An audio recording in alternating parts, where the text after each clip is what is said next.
Yay! Yay! Oh man, chat. Oh man. We have a lot we're going to talk about today. This is to be the biggest, I think, deep dive we're ever going to do for a topic. Yeah, this is going to be my biggest ever deep dive. Mostly because, chat, I have prepared over 30 slides for this presentation. And of course, as your anime convention girly, we're doing this anime convention panel style. We just have to. We just freaking have to. Thank you much! Thank you so much for tier 1 for 14 months. Happy 14th anniversary to us. Thank you so much. Yay! Oh man. Never would I thought in my lifetime I would have to type something like this. Thank you so much! Thank you so much, Hardcoaster tier 1 for 8 months. Happy 8th anniversary to us. Thank you. But yeah, this is crazy that this is on my screen right now, and we have to talk that this is even happening. I can't believe this is even happening in the first place. We have really lost it. We have lost as a society. We are it's just over, man. It's just over. It's over, man. It's fucking over. But welcome everyone. Super happy to have everyone here today. Welcome. Sounds like the new. Oh yes, I do have the backup. Oh, Retro, thank you so much for the raid. Thank you. Welcome in, everyone. Welcome. Oh man, I had a feeling a lot of people would be super excited for this one today, because surprisingly, I did kind of like talk about this specific situation a little bit on Twitter, but I was actually inspired by a couple of you guys saying, "Oh, I should definitely do a stream about it," because I have a lot of event experience. I have a lot of concert organizing experience actually, and I kind of have a different perception, but like I have a different sort of like look into what I guess perspective. I have a different perspective about what's going on here. Most of the perspective though is kind of like what I'm agreeing with everyone, but there are some things about the situation where I'm like, I think a little bit of education could go a long way in helping us understand why all this is happening. Doesn't condone it, but at least help you understand why it's happening. So again, thank you so much, President Retro, for the raid. Thank you. Welcome in, everyone. Let me go ahead and do my introduction. Ready, everyone? No, let me shout out Retro before I do it. Professor Retro. Okay, ready? Everyone say no. Taiga, 𝗕𝗿𝗄𝗆 Cyber, 𝗙𝗵, 𝗕𝗵, 𝗙𝗵. Nyaru. Hello, everyone. My name is Nyaru. I'm the Eternal Shining Star Idol, and it's super nice to meet you guys. Welcome in. And today, on this lovely Wednesday, April 10th, 2024, we are going to be discussing the canceling of Hatsune Miku, a deep dive into why Miku Expo is failing this year. And I hope everyone is super excited for it. Oh man, and of course, like I said, I'm doing this anime convention panel style. You guys will be seeing here in a bit. I have about, how many slides actually do I have in total? What's my total slide count? I have 33 slides. I have compiled 33 slides of information, chat. 33 slides to kind of break down what's been going on. All the controversies going on with Miku Expo North America 2024, and so much more. There's going to be some meme moments. There's going to be some very serious moments. There's going to be some educational moments. But yes, I am super excited. Yes, and I do have my 3D model on today because I think it just would have made sense if I used 3D model because Miku. Too bad. It's because I really wanted to like match with Miku, and she has a 3D model. I feel like it would have been appropriate to use a 3D model. Thank you so much, guys, for tier 1 for 14 months. Happy 14th anniversary to us. Thank you for the hype train. Thank you. This stream actually might get not taken down, but definitely probably either limited or probably demonetized, because we're going to be talking about some things in here. We're going to be talking about some things in here.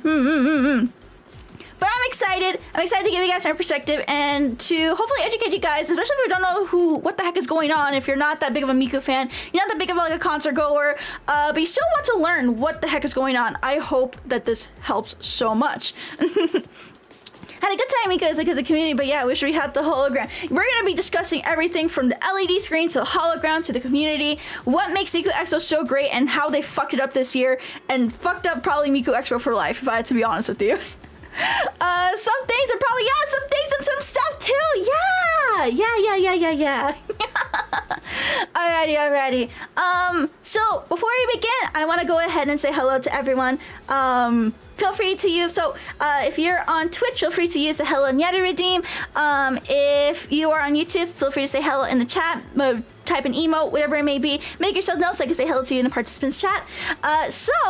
So let's go on and start for the groups and bot watchers. Thank you so much, guys, for being here. No matter what you guys may be doing, working hard, playing hard, studying hard, or watching the VOD at a later time, I appreciate every single one of you guys here, and I hope you have the most loveliest of Wednesdays. I hope everyone is staying safe, staying dry with all the weather going on in the United States. So, yeah. Hope everyone is still having a good day. Alrighty. Okay, so now let's go ahead and say hello to everyone on Twitch. I'm gonna go over to this screen actually. Okay, let's say hello to Ganara, Fangana, Red Leon, Adventure, Vinny, Har, Q, Casper, Asahari, Zawa, Serotonin, Bass, Irakia, Passerine, Mandera, Doll, Spooky, Cow, Smokoa, Seerith, the Whistler, and Big Guy. Welcome in, guys. Oh, and Gasper, welcome. Welcome in. Okay, and then on YouTube, let's go ahead and say hello to everyone. And Suiran, welcome. Let's say hello to Chaotic, Danny D, Kyle, Lord Isaacy, Nautica, Rusty, Smokoa, Suiran, Thatter Guy, Code, Victor, and Zako. Welcome. And 420, welcome. 420 Elite Sniper, welcome. Alrighty. Okay, I think that's everyone. I hope that's everyone so far. If I skipped you, I'm sorry. My setup is kind of weird today because technically what's gonna be in front of me today is not gonna be the OBS. It's actually gonna be the presentation. And in another window, we're gonna show you guys video examples, picture examples, all this kind of stuff. But aside from that, you guys are gonna be over here onto this side. So if you see me moving around going like that, I'm trying to read comments and everything like that, so I hope you guys don't mind that. And my model is a little bit scruffed, but again, I really wanted to match with like the Vocaloid Miku Expo aesthetic because they use 3D models. Why not me use my 3D models? So this is about the leaked videos from Miku, and yeah, there is a leaked sex tape from Miku and Luca, and this is the reason why Miku Expo is failing because of their leaked sex tape. We're here to report on it and actually show you guys the real. What the hell did I just do? Oh, I have my VOD on my. I had my VOD. I have the fucking stream going on my phone because I usually double check that everything is working on like my phone, and then next thing I know, it's just talking on. I hear myself talking on my phone, and I just like jump scared myself. But yeah, no, we're here to report about the Miku Luca sex tape, and that's the reason why Miku is getting canceled because of this leaked sex tape. She leaked the sex tape. I'm just kidding. That's actually not why we're here today. That's not why we're here today. But real quick, I do gotta make a quick change to the screen real quick. So I'm going to put on this one because I just remember I forgot one little piece of information. But before we get into the slide as well,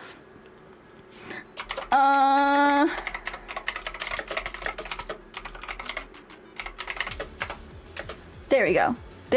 Before we get into this, I also want to point out the background music that I'm using right now. So the background music I'm using right now is the instrumental to the Miku Expo 10th anniversary song contest winner, and and the song is called "Magical Cure Love Shot" by Sawtone, and this has been a Miku song I have been like just super obsessed with. So I thought today, to keep it in line with the Miku theme and everything, thank you for High Train, by the way.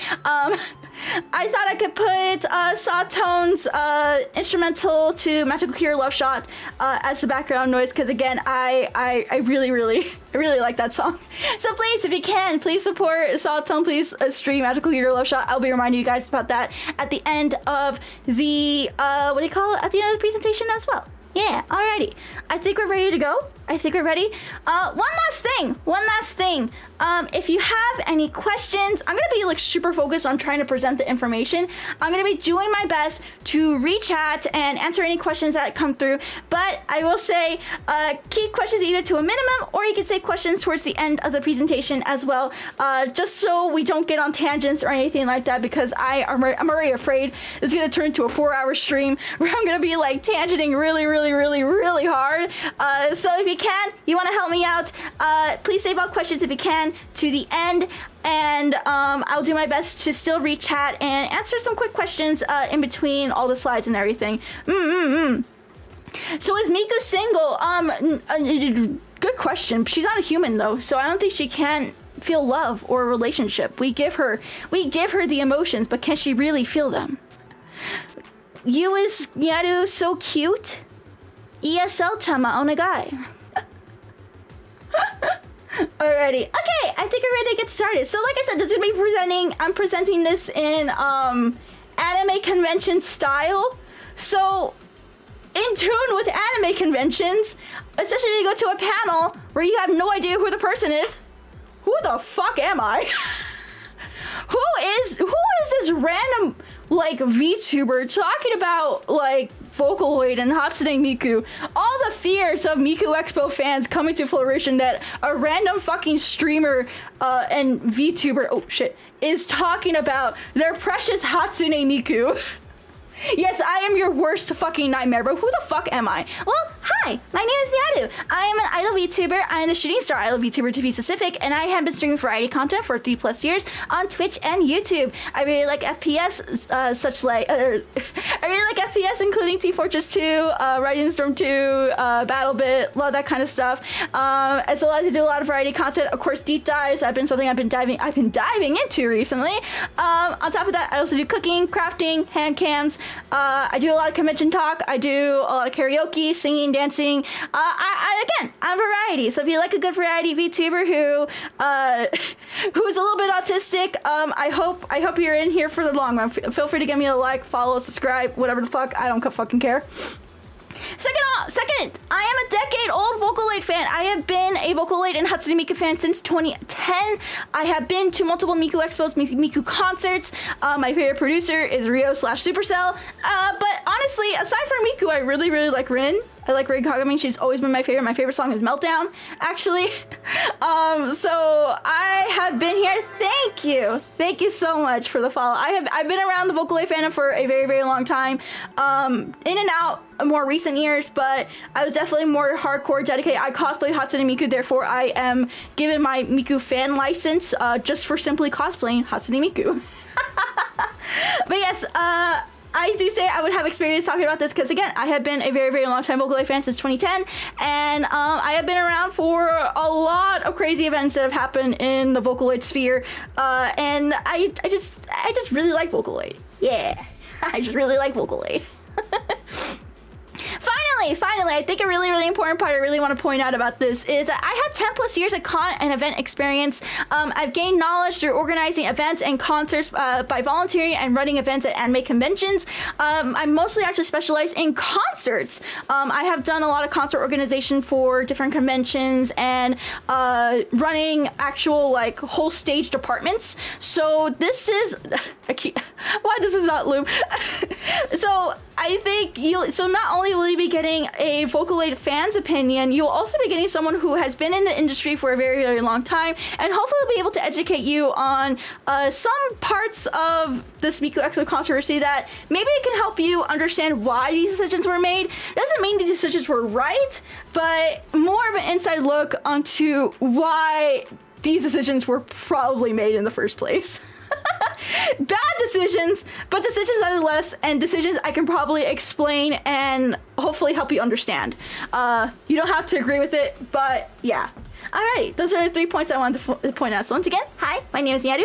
Idol VTuber, feel free to give me a sub, a follow.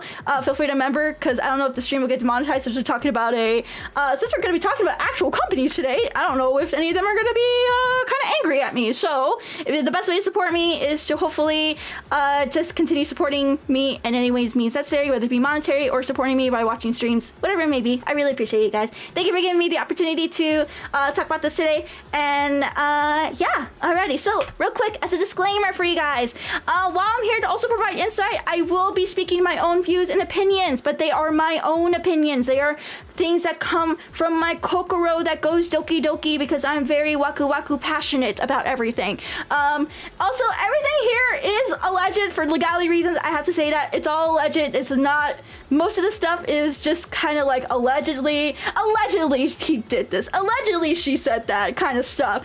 So for legality reasons, this is all alleged. But also, please do not harass anyone for any reason, whether it be the Miku Expo staff, Krypton, Crunchyroll, whatever, whoever the fuck it may be. Don't harass anyone, please. You're way better than that. And then finally, let's learn before we react, because I know a lot of people are coming in here and being like, why is Hatsune Miku canceled? Oh my god, I can't believe the pop star sensation Hatsune Miku is being canceled by Twitter.com. It's actually, it's a little bit more than that. It's a little bit more than that. There are reasonable reasons as to why why a lot of reaction is happening like this. But again, let's learn before we react. Ingest information before we speak. So I hope you guys can enjoy the presentation today. Thank you. So yeah, one more time. These are all, while I provide insight, all my views and opinions are my own. They don't represent anyone else but me. So if you're going to be upset at anyone for speaking, please be upset at me. You are free to be upset at me as much as you want. Everything here is alleged. They're not really rumors, but they're also not confirmed things. So for legality reasons, it's all alleged. And please don't harass anyone. And let's learn before we react. That's pretty much all I got. Alrighty. Thank you. Thank you for understanding. So, what happened to my thingy? Hey, what happened to my thingy? Okay, we may need to reload her. Give me a sec. Hold on. We may need to reload her. There we go. Okay, there we go. Okay, pictures are back. Okay, so today our topic is why Miku Expo 2024 is failing and fan reactions. And this lovely user on Twitter, or X, or formerly known as Twitter. I'm gonna say Twitter. I don't fucking care about X. I'm gonna say Twitter. Fuck you. We're going to be using this very, very lovely iceberg that is made by Takoyaki Donuts on Twitter. This actually helped me out so much in figuring out what exactly to talk about. So this presentation probably wouldn't happen without this iceberg, honestly. So we'll be going through all the tiers. I'm sorry. I know you guys probably don't like icebergs or anything like that, but this honestly helped me out in trying to explain everything. So again, big shout out to Takoyaki Donuts on X/Twitter for making this graphic. This person will actually be updating their graphic as the concert goes on, because this concert, the Miku Expo tour, only began last week, but we already have so much to talk about in the matter of a week. And yes, we will be talking about, I know a lot of people are probably looking at this and be like, what the hell? What is this Elmo you're talking about? Just wait. Just give me a minute. Just give me a minute. Just give me a minute. Okay, so before we actually talk about Miku Expo 2024 or any of these controversies that you see on the screen, first of all, we're going to discuss what is exactly Miku Expo, and we're going to talk about a little bit of history of Miku Expo and Miku concerts in general, just to give you guys a little bit more understanding about like the history and how a lot of this I'm going to be talking about kind of connects to now. Alrighty. So simply, what is Miku Expo? Simply, it's just a concert series / tour that is done for international audiences. That's the best way I can TLDR it. However, Miku Expo is not the first Hatsune Miku concerts or tours. The first ever solo Miku concert took place in 2009 for Miku Fest 09. And then Miku got really popularized for concerts and holograms for 39's Fest in 2010. And then the first ever controversy regarding the concerts, this is not the first time Miku, Krypton Future Media, which is the parent of Miku, parent of Miku, and all these Miku brands and everything like that, Vocaloid brands, this is not the first controversy that they're in. MikuPa 2011 actually had a similar controversy that we are dealing with right now, and we'll be getting more into that here in a bit. But the first ever Miku concert outside Japan was Mikunopolis in 2011 in Los Angeles. That was actually coinciding with Anime Expo, and if you remember all of those silly Toyota ads with Miku, yes, they had a coinciding concert to go with those Toyota ads. And can you believe it? Those concert tickets were $15 in 2011. Jesus Christ. I'm old. So then we have Magical Rewrite, which is kind of like the modern concert series, similar to Miku Expo, but it's kind of held in Japan. And then of course we had the first ever Miku Expo held in 2014, which is a worldwide and ongoing concert tour series featuring Miku and friends. Yeah. So that's a little bit of a timeline and like kind of explanation of the history of like Miku concerts and like anything like that. So let's go here. So what exactly is Miku Expo known for? So throughout my research, I kind of boil it down to like three things here. So the first one we have is hologram. The usage of glass hologram technology is something Miku Expo and just Hatsune Miku and Krypton Future Media are really known for. The second thing, and that will be, of course, we'll bring that up here in a bit. Next thing Miku Expo is known for is fan contests. They have fan illustrations, songs, etc., where fans can participate and become part, like quite literally part of Miku Expo. And of course, as you see there, we have Satone's magical cure love shot in there. Please stream it, thank you. And then finally, community. This is the biggest gathering of Vocaloid fans outside of Japan. Like, this is pretty much like, aside from anime conventions and anything and like, you know, little fan meetups, this is like one of the few events where Vocaloid fans and Miku fans can gather and just be in one place and celebrate Vocaloid and Miku. So again, I boiled it down to these three things. I think the two biggest ones for me, honestly, is hologram and community. Because when you go to an anime convention, not everyone's a Vocaloid fan. And surprisingly, not everyone know or cares about Miku when you go to an anime convention. But Miku Expo made it possible for lots of fans to gather and celebrate Miku. And then of course, like I said, the second one, hologram, is part of their brand. And I'll be explaining why brand importance is kind of the downfall of why Miku Expo kind of is fucking up this year. Alrighty, so that's a little bit of a TLDR for you guys. I hope that helped out in understanding a little bit about Miku Expo and all that.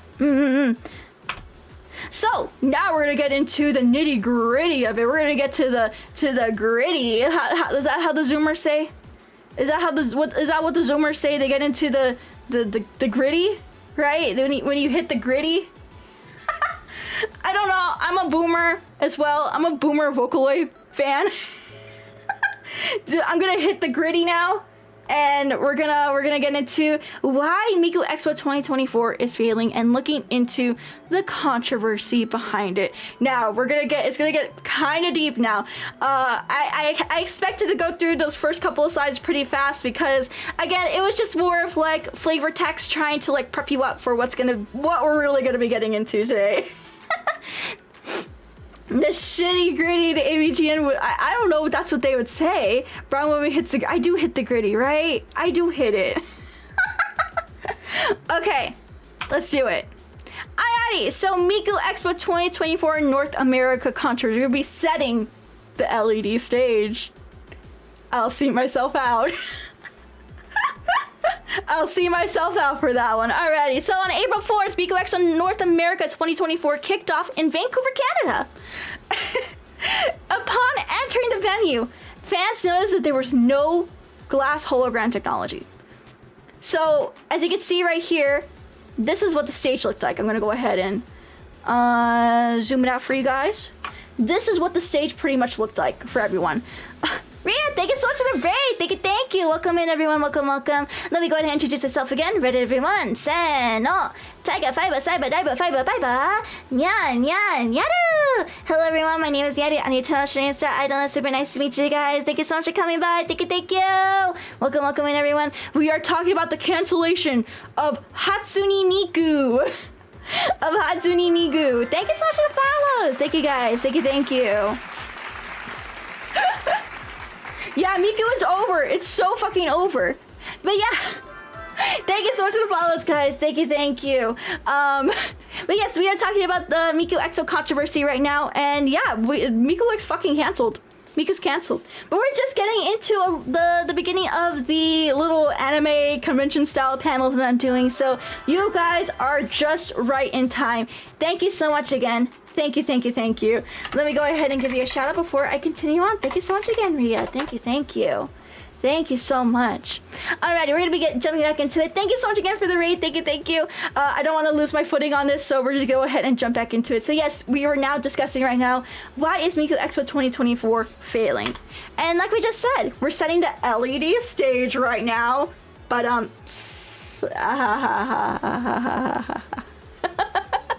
So like I said, on April 4th, the Miku Expo North America kicked off in Vancouver, Canada. Upon entering the venue, fans noticed that there was no glass hologram technology, and we were just looking at this photo right here.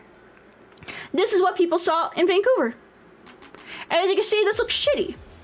I hate this, but for the reasons you actually may not be considering why I hate it.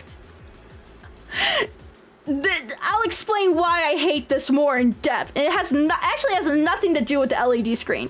I hate this more from an event and designer perspective, and I'll be getting more, like I said, I'll be getting more into that here in a bit. But of course, instead they used that LED screen to project Miku. Fans began going on social media expressing their outrage and disappointment. But this is only the tip of the iceberg. It's only the tip of the iceberg, because there is a lot more to Miku Expo 2024 than what meets the eye, especially when it comes to controversies. So we're going to be going into Iceberg Tier 1. We're going to be discussing the LED screen, the Pen Light Store restock, all the Crunchyroll's fault, Ticketmaster scalping, and the dude who pissed on the floor at the Vancouver venue.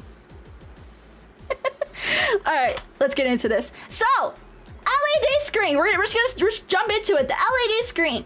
Is LED really the issue here, or is there a lot deeper that I can hopefully provide some perspective on for you? So, the TLDR on this is that fans are disappointed that there is no use of hologram technology. Simple as. They expected the hologram. The hologram was, of course, instead replaced by the LED screen that you see there. This also kind of led to fans thinking that LED is cheap, and I'm here to tell you, as someone who has been working and trying to learn about LED for the past couple of months, LED is not cheap. LED is not cheap. It is not a cheap technology.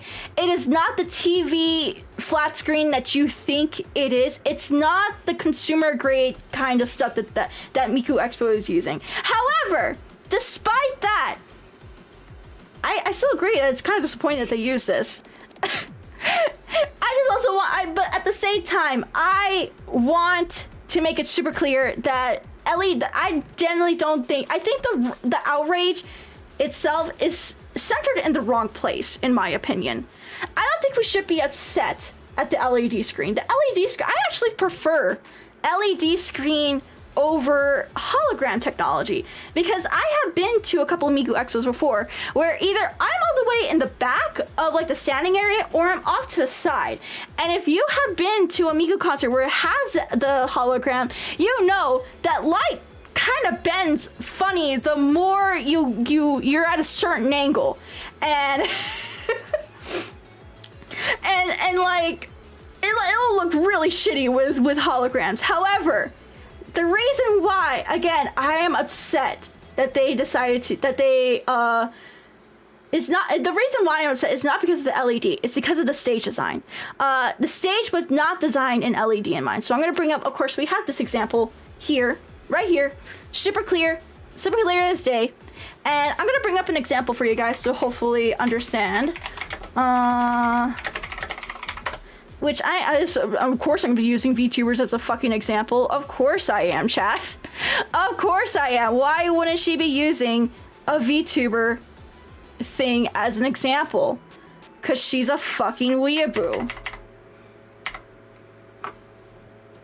So of course, this is what they use for this stage again was not designed with LED in mind. LED can look really freaking great with like the right stage design. Also, can we just talk about how the poor musicians are just stuck behind a cage? What were they thinking? What were they thinking? But overall, it's not seamless. The light hits behind the screen and it makes it stand out even more. Let's look at an example from Hololive. This is an LED screen. Did you know that? Did you know that they're using LED screens for Hololive concerts? This was last year, Hololive English Connect the World. They also used it for this past Hololive fifth or sixth fest? Fifth fest? Sixth fest? I think it's fifth. Yeah, Hololive 6th Fest. And as you can see, this is a very seamless design. See, the thing that I love that Hololive does is they actually put a virtual stage inside the LED screen. Compared to Miku, it's just this blink of darkness. They could have done so much more to make it like seamless with the stage. You know what I mean? But instead, we could have had this for Miku Expo is what I'm trying to say. With the right people, the right stage designers, we could have had something like this. But unfortunately, we got this. And it's disappointing to say. It's disappointing to say the least. So another reason why a lot of people are upset at the LED screen is because Miku concerts are also very synonymous with hologram technology. Like when you think, chat, let's be so real. Be real with me right now. When you think of Hatsune Miku, when you think of a Hatsune Miku concert, what do you think of? Do you think the first thing that comes to mind is the hologram, right? It's the hologram. Because that's what Miku, again, was popularized for. This is what 39's Giving Day gave to us.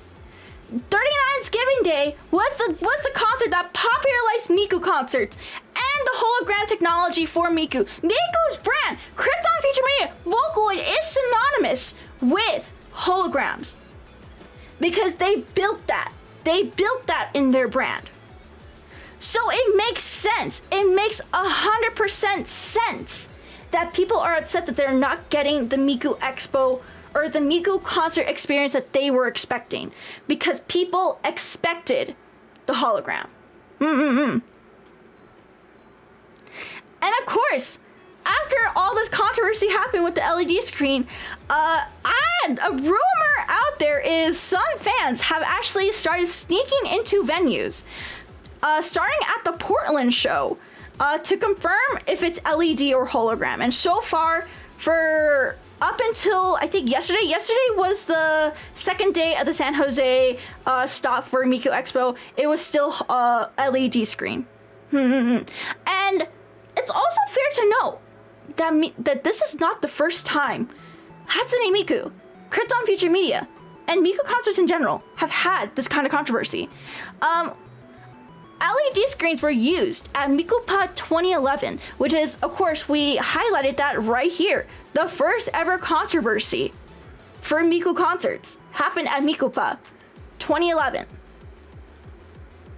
Here.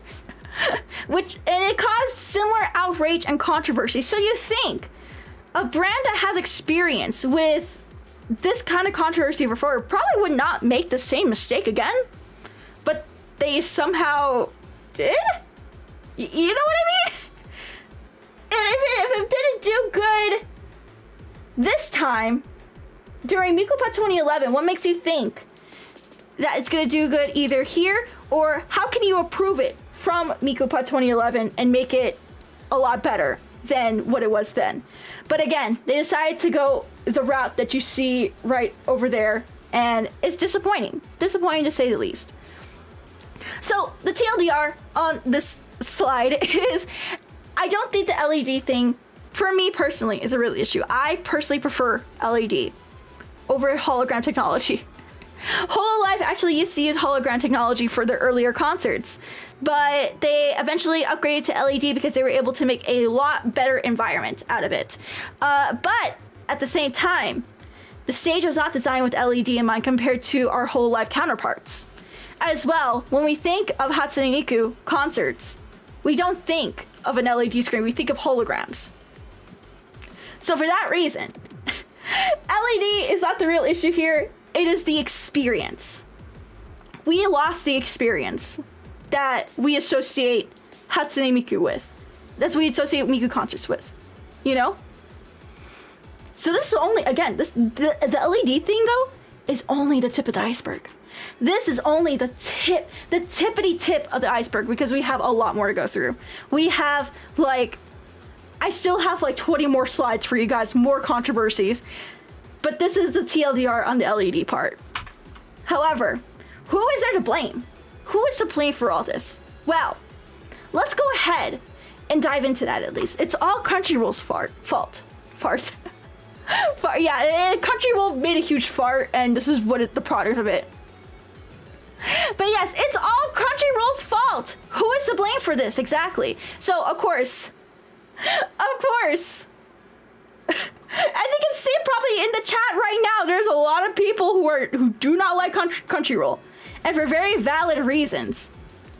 So Crunchyroll, just like Jane said, used to be a piracy site. I didn't add it in here because I don't know, you know.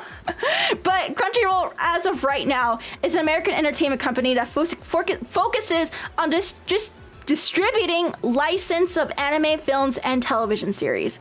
However, again, as you guys are reading the comments here, Crunchyroll does not have a good reputation with Western anime fans due to their own list of controversies. For example, low wages of voice actors and translations, dubs and localization quality issues, and of course toxic work environments, and the list goes on. But these are just a little bit of what's going on. And of course the most recent one is Crunchyroll being accused of monopolizing the anime industry in the West due to the buyout of Funimation. However, this is not what that stream is going to be focusing on. I think I can do a different deep dive into Crunchyroll and its issues in another stream, but this is just something I wanted to point out because it is kind of relevant into why a lot of people are kind of blaming Crunchyroll. Alrighty, so given their track record, again, look at this. Given their track record and everything, fans are blaming the low quality of Miku Expo as a result of Crunchyroll powering the tour. So here's the thing. I was under the impression that Crunchyroll was only a sponsor. So we're gonna talk about sponsored by versus powered by. And we're gonna be looking up live definitions for this as well, just in case, because I from my previous experience, from what I understand, sponsored by means we are giving you money to put our brand on your event. We're sponsoring it. We're giving you money to use for said event, but in return, we want our logo on the event somewhere, you know? However, powered by gives a different kind of notion, a different kind of vibe, if that makes sense. Powered by usually means that there is some sort of control, no matter the amount of control that they may have. Crunchyroll has some sort of control over Miku Expo because they are prominent. First of all, they're prominently first and foremost on the screen.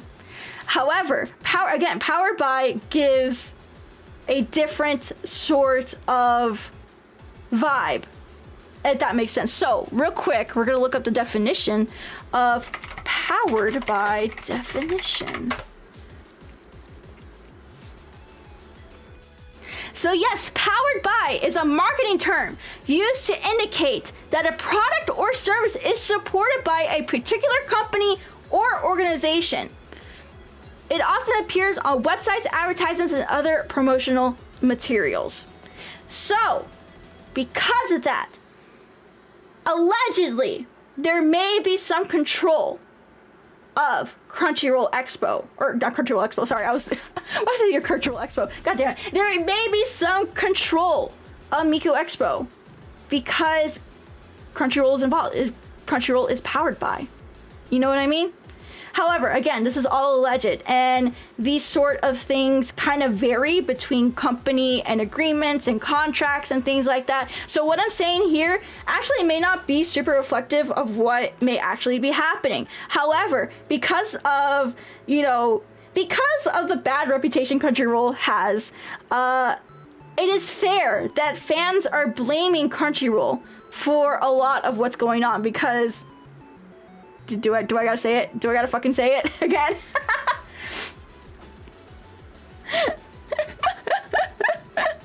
But I hope that makes sense. I hope that makes a bunch of sense, and hopefully it gives you a little bit understanding of like sponsored by versus powered by, and like the kind of vibes it gives between the wording that you use.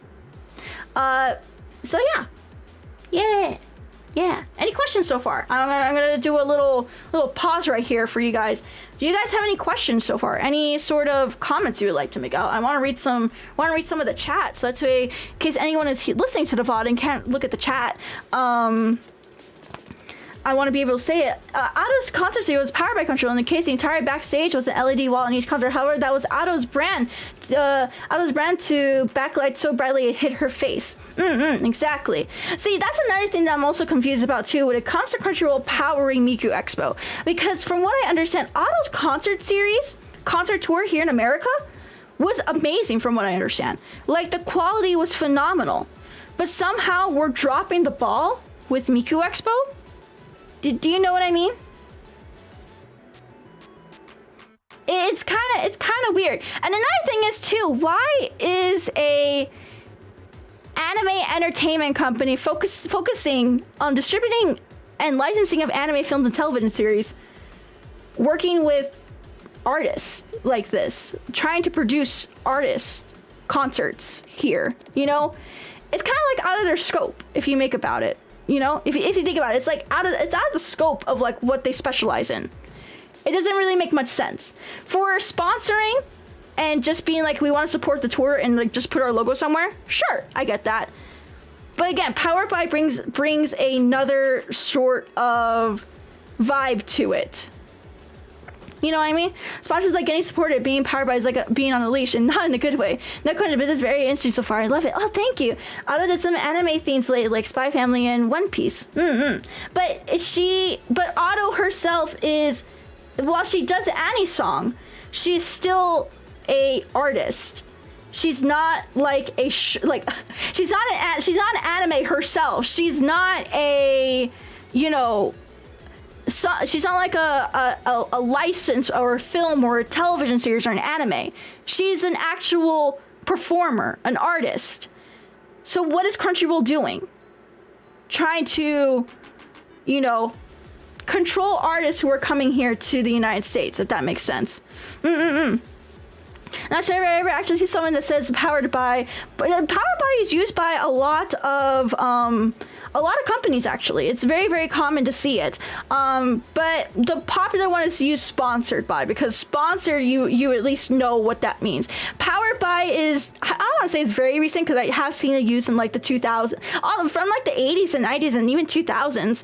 But with that just comes a different kind of like meaning behind it, if that makes sense. And again, all this is alleged. We don't, at the end of the day, we don't know what's going on. We're just conspiracy theorists at the end of the day. we're all just conspiracy theorying about this at the end of the day. We don't know what the heck is going on behind the scenes. Who is actually responsible for this? If it's really Krypton Future Media or Crunchyroll or both or no one. We don't know what's going on.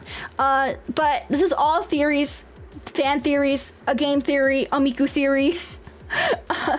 Yeah, I just want to make that it's a connotation thing. Exactly. I assume they wanted to use their wealth to try to get a larger market share. Exactly. And the other thing, like I mentioned earlier, is like Crunchyroll's already being accused of very much monopolizing a lot of the anime industry by, of course, buying up Funimation. So I wonder if this move to do a lot of concerts is another way of them trying to monopolize into bringing J-pop Japanese artists over here, even though there's a whole bunch of really, really cool like agencies and groups that actually do work on bringing talent over from Japan to here, so we can see them perform. It's kind of concerning seeing Crunchyroll going into this kind of market, you know. If we're 𝗏𝗁 is powered by Crunchyroll, no. I mean, I can't confirm or deny, but I don't think I haven't heard anything about that. But I'll let 𝗏𝗁 Expo confirm or deny that.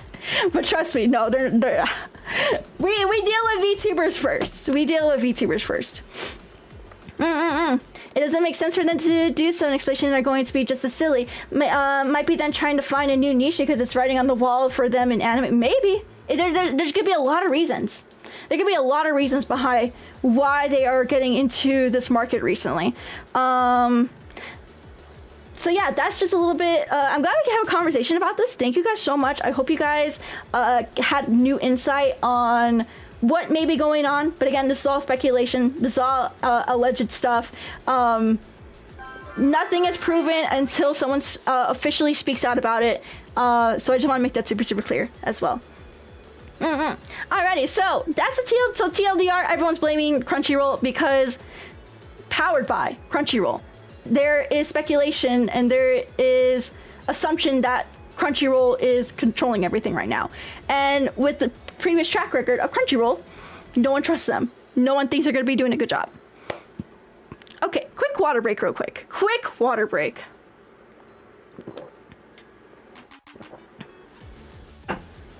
Alrighty. Man, if this was an anime convention, I think I would have had time up by now. Funny enough, if this was an anime convention, I would be getting started to get kicked out by like the fucking staff. but this is not an anime convention. Even though this is an anime convention style panel, we're gonna keep going until we can't no more. Yeah.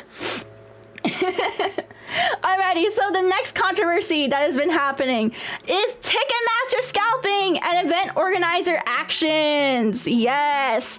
So Ticketmaster was the primary way of buying and reselling tickets for Miku Expo 2024.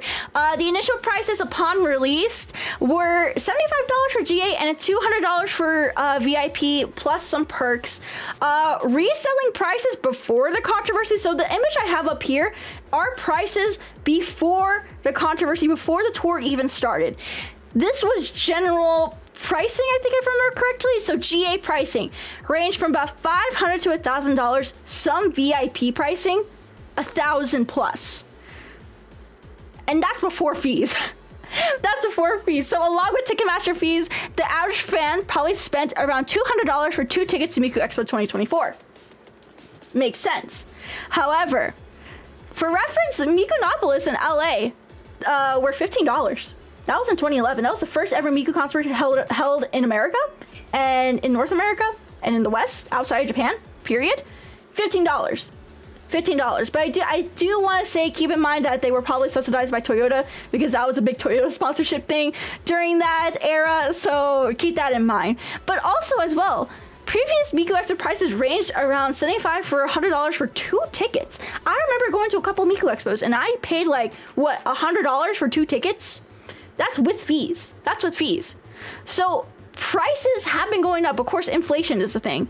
But if prices are going up, you expect at least a little more effort, a little more spark, a little more magic to be put into every single iteration of Miku Expo. And this one just completely went 180 backwards. Like, yeah. Who was the second ticket for? Oh, my friend. We decided to go. Me and my friend from Austin. We decided to meet up in Austin, and then we went to Miku Expo. I forgot what year that was actually, but she lived in Austin. I lived in San Antonio at the time, so I just took like a mega bus down there, and then we went to Miku Expo, and we had so much fun. So yeah, this is, and when we talk, actually, I don't know why I put that as like the subtitle, the event organizers' actions. I'm gonna actually be talking about that here at the next Iceberg level. But yeah, this is just to give you a little bit of insight of why everyone's complaining about the prices. Because originally I was like, everyone's kind of wording it on Twitter right now as if everyone is paying $200+ each for tickets. And like, it kind of got me confused at first because I'm like, oh, why is everyone paying $200? Why did you pay scalper fees? Why did you pay scalper fees? You shouldn't be that desperate to go to a concert, you know? You shouldn't be giving in to scalper prices. But then, of course, I did a little more research and I'm like, okay, $200 per pair of tickets makes sense. But $200 per ticket, you're just paying scalper fees. Don't use your scalper fee prices as saying, like, I paid $200. I paid $200 for one single ticket, you know? Because I remember when tickets went on sale. I actually had like a pair and they were like $75 each, and they went to like I was gonna total for like $200. What a scam. It's a bad price because again, if you think about it, you know, you just sprinkle in just a little bit more magic, but they didn't even they fucked it up completely this year. So yeah, that's Ticketmaster scalping, and prices to look at. That's part of the iceberg. So I hope that gives you a little bit of insight onto pricing and all that, and what prices looked like in previous Miku Expos. Alrighty, so I didn't really have much of an understanding for this, so I think this is what this iceberg thing was insinuating. If anyone wants to correct me on this, feel free to, because again, this is just kind of what I insinuated from what the iceberg meant, but I could be completely wrong. So again, feel free to correct me right here. But pen-like and store restock, limited stock on site. So Miku Expo 2024 merchandise is being sold both online and at the venue. Venue location has limited merchandise restrictions. So you're limited to 1 pen-like per person and a limited of 5 of each item per person. Fans have set up these restrictions, claiming that they should have bought more to the venue, so there is no limitations. And funny enough, chat, I want to bring this up actually. I want to bring this up because I think this is kind of relevant. And it's going to be relevant to another slide we're going to have in a bit, actually. So, here it is. Here it is. Here it is. Put that here. Actually, no, we'll put it on the other screen. We'll put it on the other screen. We'll put it on the other screen. We're going to put it on the other screen. There we go. Oh, that's still a little bit small. Okay, that's a lot better, actually. That's a lot better. Okay, so right as I was making this presentation for you guys today, Hatsune Miku tweeted this. She tweeted this. Miku Expo North America sub-event. Hatsune Miku pop-up shop coming soon at the Glass House, 411 plus 418 at 11 a.m. In addition to tour goods, there will be exclusive Digital Stars 2024 goods as well as Mikuchella goods to get ready for the first Coachella show. And what I've insinuated from this tweet alone is that instead of providing the merch for the dedicated fans that are going to Miku Expo, they decided to save a lot of this merch for a normie event where a lot of people probably don't care about Miku, where a lot of people are probably going to make fun of Miku. Do you see what I'm insinuating here, chat? Do you see what I'm trying to get at? We'll get to more about the Coachella stuff a little bit later, but this is a little precedent of like what may be happening, chat. Just wanted to point that out. But yeah, TLDR, pen lights, store stock, restock, limited stock on site, and now they're diverting a lot of merch towards an event where not a lot of people are going to even know who Miku is. I'll get more into a little bit about that here in a bit, but for now, let's go ahead and continue on with the iceberg. Because the last part of the iceberg, this is the part where a lot of people are like pissing on the floor. Who pissed on the floor at Miku Expo? Who pissed on the floor at Miku Expo? So the dude who pissed on the floor, Zoomer humor is just really, really weird. So an attendee of Miku Expo posted an MMD TikTok of Miku singing about not peeing on the floor with text saying, "Me to the person who peed on the floor at Miku Expo." Unfortunately, I couldn't find the original tweet. So I just paraphrased it. But it was never confirmed that someone actually peed on the floor. And overall, I think this is just what happens when sarcasm can't be read over the internet because this was just a silly Zoomer humor joke. And of course we have some funny reactions here. This is just one of those things where it's like, haha, that's so funny. Probably no one actually peed on the floor, but it's silly Zoomer humor to me. And then a lot of people were like, kind of taking it seriously. I'm like, wait, I thought this was a joke. I thought it was just a funny meme here. Why are people actually taking this serious? Overall, Zoomer humor is weird. This was never confirmed to actually happen. Never confirmed to actually happen. Zoomer humor is weird. I don't know what's cooking in y'all Zoomer brains, but just know that we can't read sarcasm on the internet, and I'm autistic. Okay, I can't take this serious. Weird humor, true. Yep, weird humor. This is just weird humor. It's good advice no matter where you. I mean, yeah, it's good advice. It's good if I don't pee on the floor, no matter where you are in the world. It doesn't matter if you're at Miku Expo or not. Na na na na na na na na na. Don't pee on the floor. Use a Commodore. Na na na na na na na na. Posted a tweet in the Discord a while ago. Oh, I should have looked there. God damn it. Get it started. My Discord's actually on top of shit. You can't tell me what to do, so it wasn't out of the question. This is the Dashcom ball pit era. I mean, I know it was cooking in Zoomer brains a meal that could be delicious. It could be, but then you end up with shit like this where people are taking it serious. But yeah, TLDR, dude who pissed on the floor at Miku Expo. Never really confirmed if someone actually did pee on the floor. I think this was just Zoomer humor that got way too far and got way too taken serious, and now it's become lore. It's become lore. Alrighty, on to the Iceberg Tier 2. We have a lot. We're getting deeper now. We're getting deeper into the iceberg. We're going to be talking about the San Jose Hit and Run, the Canada Miku debacle, false advertising, the 95 pen light per venue, panic selling of tickets, lawsuit, and not enough VIP bags for Portland. Yes, San Jose mentioned. San Jose mentioned. Elmo is shown. Jesus Christ, you guys really Miku fans really love Elmo.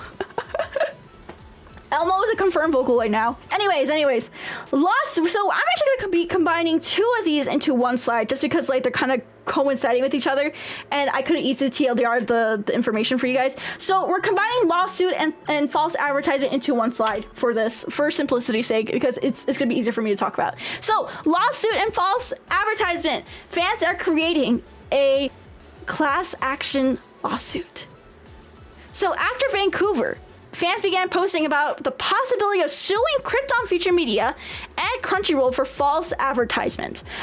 Because while Miku Expo didn't necessarily say that Miku Expo was going to be having the hologram, on other websites, on other venue websites, like if you go to, like, for example, the San Jose Civic Center, I don't know if they actually had it there, but I'm just using an example. So if you go onto the San Jose Civic Center venue website, some venues will have a description that says using hologram technology, using glass hologram for the experience.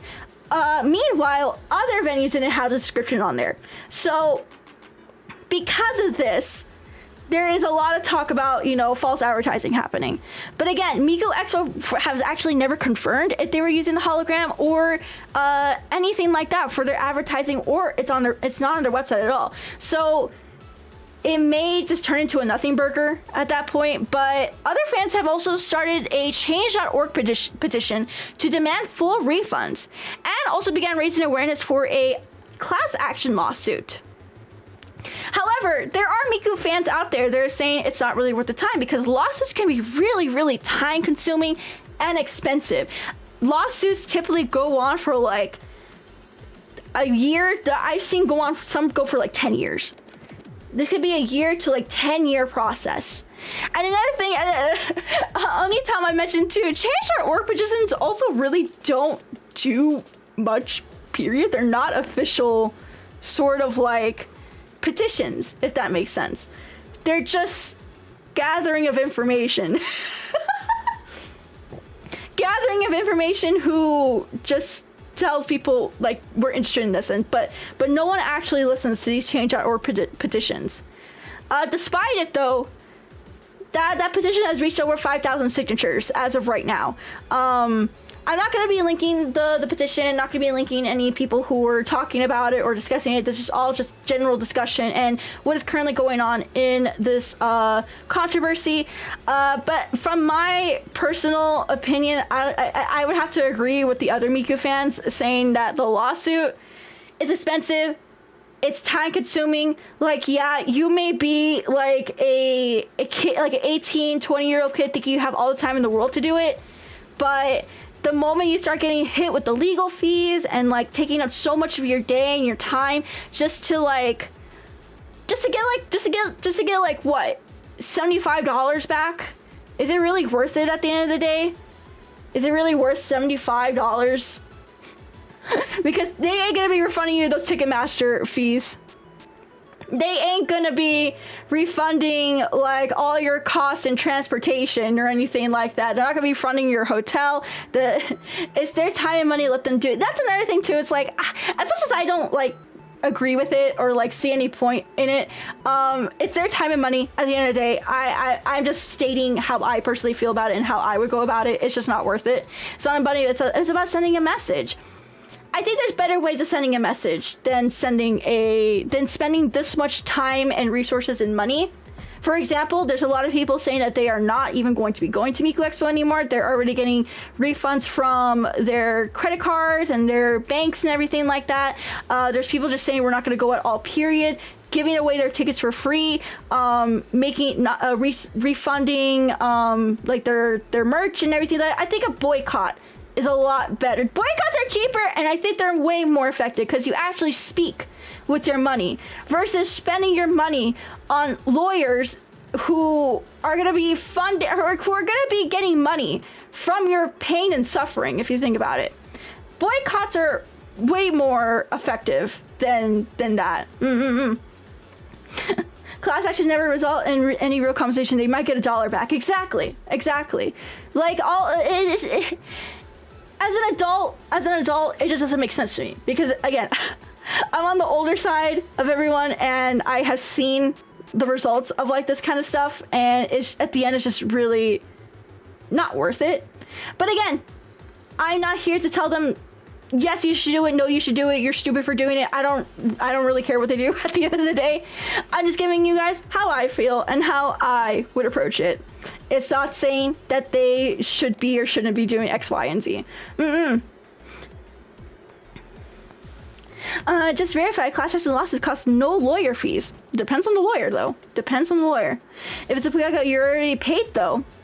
That doesn't mean that. But just because you paid doesn't mean you can stop. Or like, just because you paid doesn't mean you don't have to pay in the future. You know what I mean? Like, yeah, it's like a digital footprint. When we were young, dumb, and on Facebook and Instagram posting all of our pictures and information and everything, we grew up and eventually realized, wow, we shouldn't be putting that much information on the internet. Despite it being too late, we still stopped. We still deleted our Facebooks. We still deleted our Instagram. You know what I mean?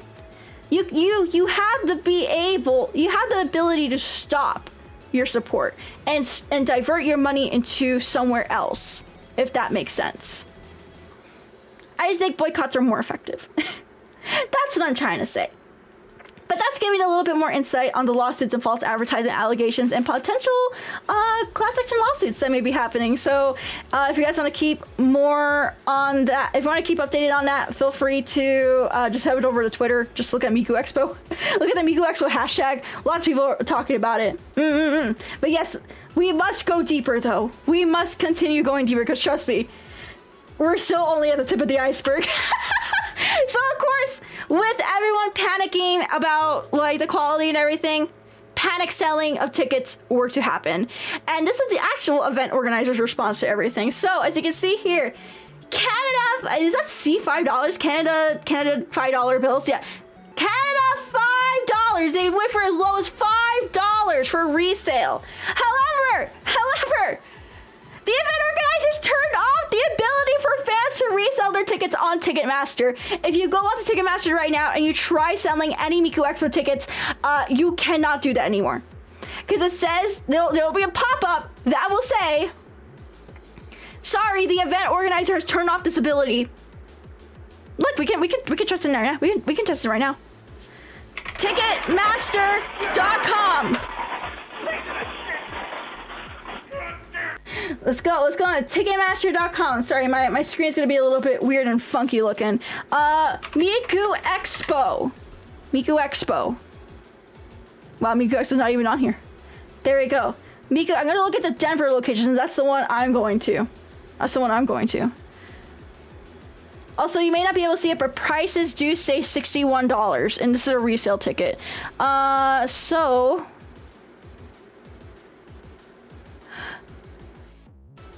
let's see, how do I do it? How do I do resale for CDs right to sell at this point? Buy high, sell low.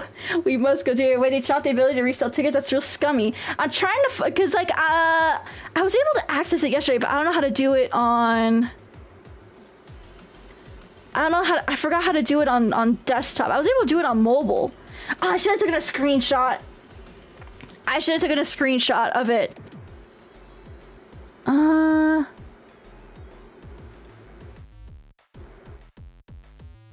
Maybe I have to sign in for it. I forgot how to do it.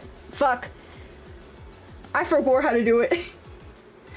But there have been reports at least. I can at least try to find Miku Expo resell on Twitter at least. Maybe. Ah, here we go. Found it for you guys. Screenshot for you guys.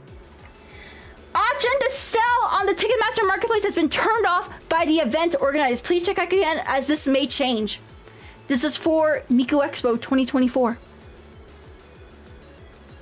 As you can see here, it says Crunchyroll Miku Expo 2024. Wow. Can you believe that shit, chat? Can you believe it? So this actually does show that the event organizers are kind of aware of what's going on, of all the controversy. They're very much aware that people are upset. And in response, instead of addressing everything, they decided to just turn off ticket sales and just be like, nope, you're not selling your tickets anymore. Sorry.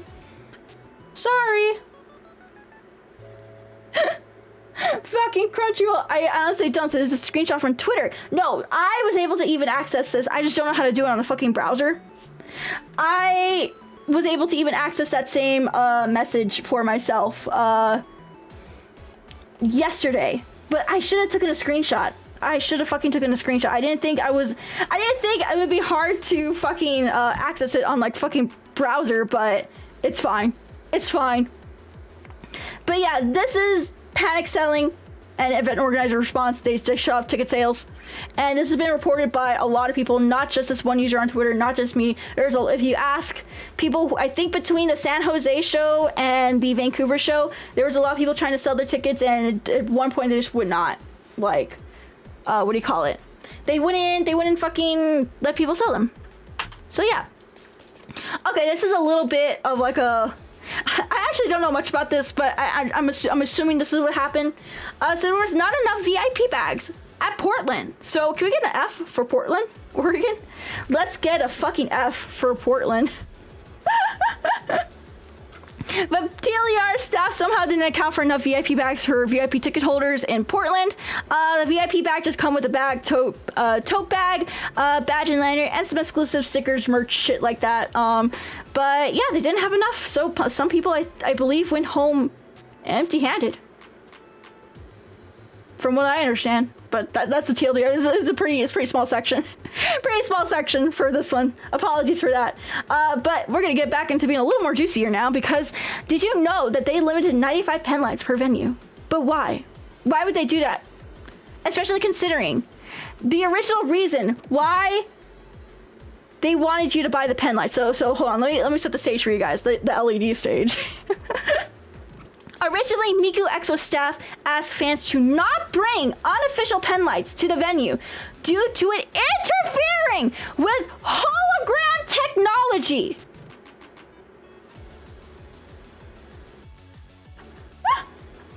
Let me read that again for you. Staff fans to not bring unofficial pen lights to the venue due to it interfering with the hologram technology. But if they're using, but hologram don't go. What's the fucking point if you're not even using the hologram? Thank you so much for the gifted membership. Thank you. No outside food in a restaurant type of deal. Yeah, but the thing is, they kind of implied that it was going to be messing with their technology in there. So what's the point if you're not even using the technology that you said the pen lights would be interfering with? So they limited the pen later on at the venue. They started limiting 95 pen lights per venue. So only 95 people could buy a pen light in there. Otherwise, you had to bring an official Miku Expo one that was either pre-bought or from a previous Miku Expo, I believe. Fans have theorized, of course, that this is another money-grabbing situation. That they're just trying to make the most profits by doing the least, if that makes sense. I don't know what else I have to say for the section. This is the section that upsets me the most, because it's like, wow. Damn. LMAO, dare I say. LMAO, dare I say. Alrighty. So the next part of the iceberg I have here is a little bit more of a really fucked up situation. It actually has nothing to do with Miku Expo staff, more venue staff, and more how the United States government got involved and blacklisted a Miku fan from selling in the United States. So somehow, somewhere in all this mess, somehow the US government still gets involved. Let me explain. So, the Canada Miku debacle and how an artist got blacklisted from the by the US government. So, Twitter user, this is the only Twitter person I'm actually going to be shouting out today.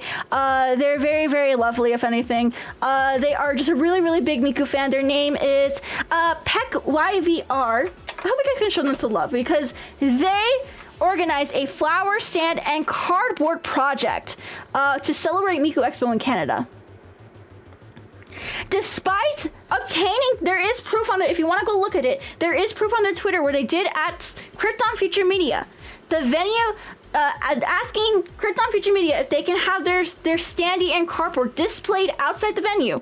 And they have an okay from the official staff of Krypton Future Media. The venue still took it away. They took away both the flower stand and the standee. However, thankfully they have located the standee at least. The flowers, I think those got thrown away, unfortunately. But the standee at least has been located and the artist is getting that back. However, for this poor person, it doesn't end there. It doesn't end there, because following this incident, Peck wanted to give out fan-made buttons and keychains to give to Miku Expo fans in Portland. However, upon entering the US, Customs claimed that the merch was considered commercial. And since they didn't have the proper paperwork and they didn't do the proper research or anything like that, they unfortunately got blacklisted from selling in the United States. They are on an official government blacklist because they simply just didn't know that, handmade fan merch to give out for free is still considered commercial. Which, I mean, this whole situation, I could talk about this because listen. I've had my issues trying to go through fucking Vancouver and SeaTac and everything.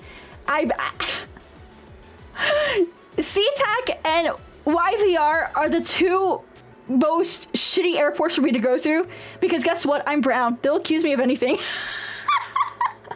I'm brown. They'll accuse me of literally anything. Listen, last time I went, before Corona happened, I went to Japan. I found a really good flight on Air Canada, trying to go from YVR to, I think it was like Haneda, Haneda or Narita. I think it was Narita, actually. No, Narita. And literally, as I was trying to board onto the plane, the biggest, beefiest fucking, customs agent stops me dead in my tracks and is like, hey, what you got in your bag? Like in your check bag, what you have in there? I'm like, what do you mean? What do you mean? What do I have in there? I have Love Live merch and a pen light and I was wearing chat. I'll be real with you. I was talking to this dude straight face in like my Love Live full print t-shirt.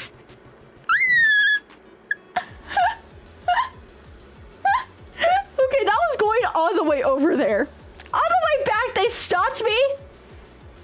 They stopped me again at YVR again, and then they were like, "So, what you got in your bags?" I'm like, just and I was wearing the concert shirt that I went to go see because I went to go see Love Live Fest, and I had my shirt on from that concert. So so they were like, what were you doing in Japan? What do you have in your bag? I'm like, oh, I went to a anime concert, and here's my shirt for it. Do you want to see it? And I started like autistically talking about Love Live to them, and then they were like, okay, you can go. They still took my bag, and it took like 10 minutes. They took their sweet ass 10-minute time for it, but I was like, I used the power of my autism to get them the fuck out. I used the power of my anime autism to get them the fuck out.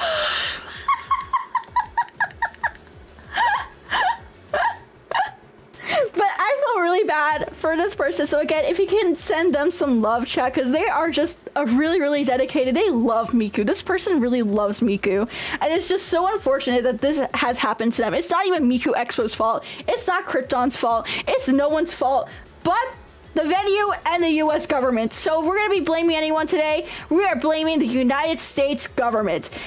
Government hate! Government hate! But yeah, send love to them if you can, chat. I'm gonna leave their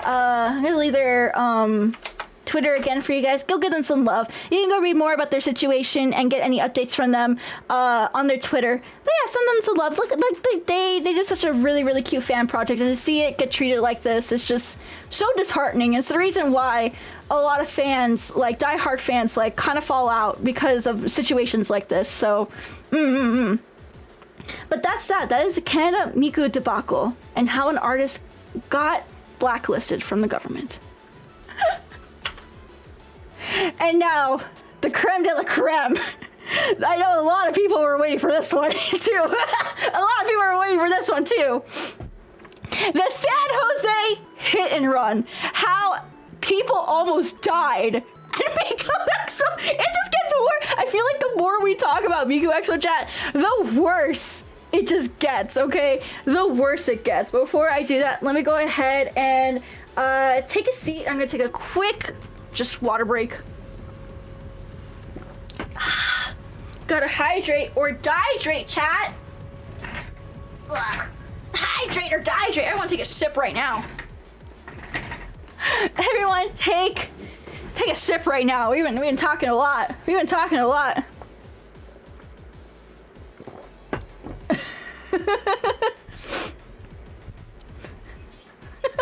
They caught the guy though. Sam, hi, shut the fuck up. Yeah, they caught the dude who did it. Yeah, you want to see a picture of it? No, I won't show a picture. How does he keep getting away with it? Why water, no soda? Because I like water. I'm not a big soda drinker. Okay. Alrighty, let's get into this. So San Jose hit and run. They almost died at Miku Expo. Thank you so much! Thank you! Why did Miku try hitting her fans with her Toyota? Oh my god, I can't believe Miku tried hitting her fans with her Toyota. Okay. On day 2 of the San Jose stop, a speeding car crashed near the entrance of the venue. The car ended up fleeing the scene, but not without leaving their front bumper and license plate. And if you go onto the Miku Expo hashtag, you can actually hold on. We'll go visit it right now. Hold on, we'll go visit the Miku Expo hashtag. We'll go visit it right now. I think it's a good time to go visit it. Good time, perfect time to go visit it. Alrighty. someone took on the, so there's a license plate. Of course, there's more people posing with the license plate. There's the front bumper! There's the front bumper! There's the fucking front bumper! They just kind of left it there! And everyone survived the car crash at Miku Expo! Someone actually took home the license plate too, so yeah. So that's that. But unfortunately, there has not been an update if the car has been found or if like that person is okay, if they're in police custody. I did not end up finding anything about this hit and run on the news when I was looking for it. But if anyone locally has an update regarding the San Jose hit and run situation, please do let me know, and I'll be happy to like update the slide and everything.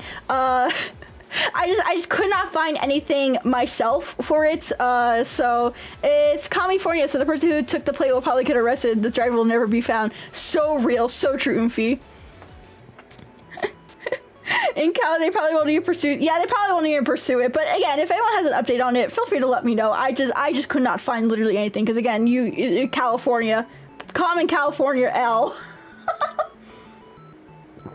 But yeah, I just find it funny that everyone so I actually want to show you guys where this car hit because I thought it was funny that everyone was like making a big deal about it too. Let's see. Oh yeah, there it is. So here's some cosplayers showing it. So thank you so much for the follow. Thank you. Okay, so right here, you can see this is a sidewalk where everyone was in line for Miku Expo. Over here is where the car crash occurred. It actually occurred, I think these are the tracks for the local train, I believe. So yeah, it hit the train track rails and everything, and then it just sped off, and then yeah, it left like the bumper and the license plate and everything. Yeah, it sped off. But it's funny that it hit right here, but then everyone was like, "Oh my god, we almost died at Miku Expo," even though it was like, what, 10 feet away, which I think is still kind of dangerous if you think about it, but like. Still, it was 10 feet, it was like 10, 15 feet away, and everyone's acting like they almost died. But I also wasn't there, so I don't know. I probably have a bad perception of it because, again, I wasn't there. Yeah. Oh, there's the Elmo. We'll talk about Elmo here in a bit. Could swerve, no, how about we don't make that kind of joke? We do not make that kind of joke here. Could have been worse, but luckily we have memes. Yeah, we have memes about it, exactly. I like how quickly everyone is to make, like, a really bad situation into a meme. That really shows our modern humor, and I kind of like that. But at the same time, I just thought it was so funny. Alrighty.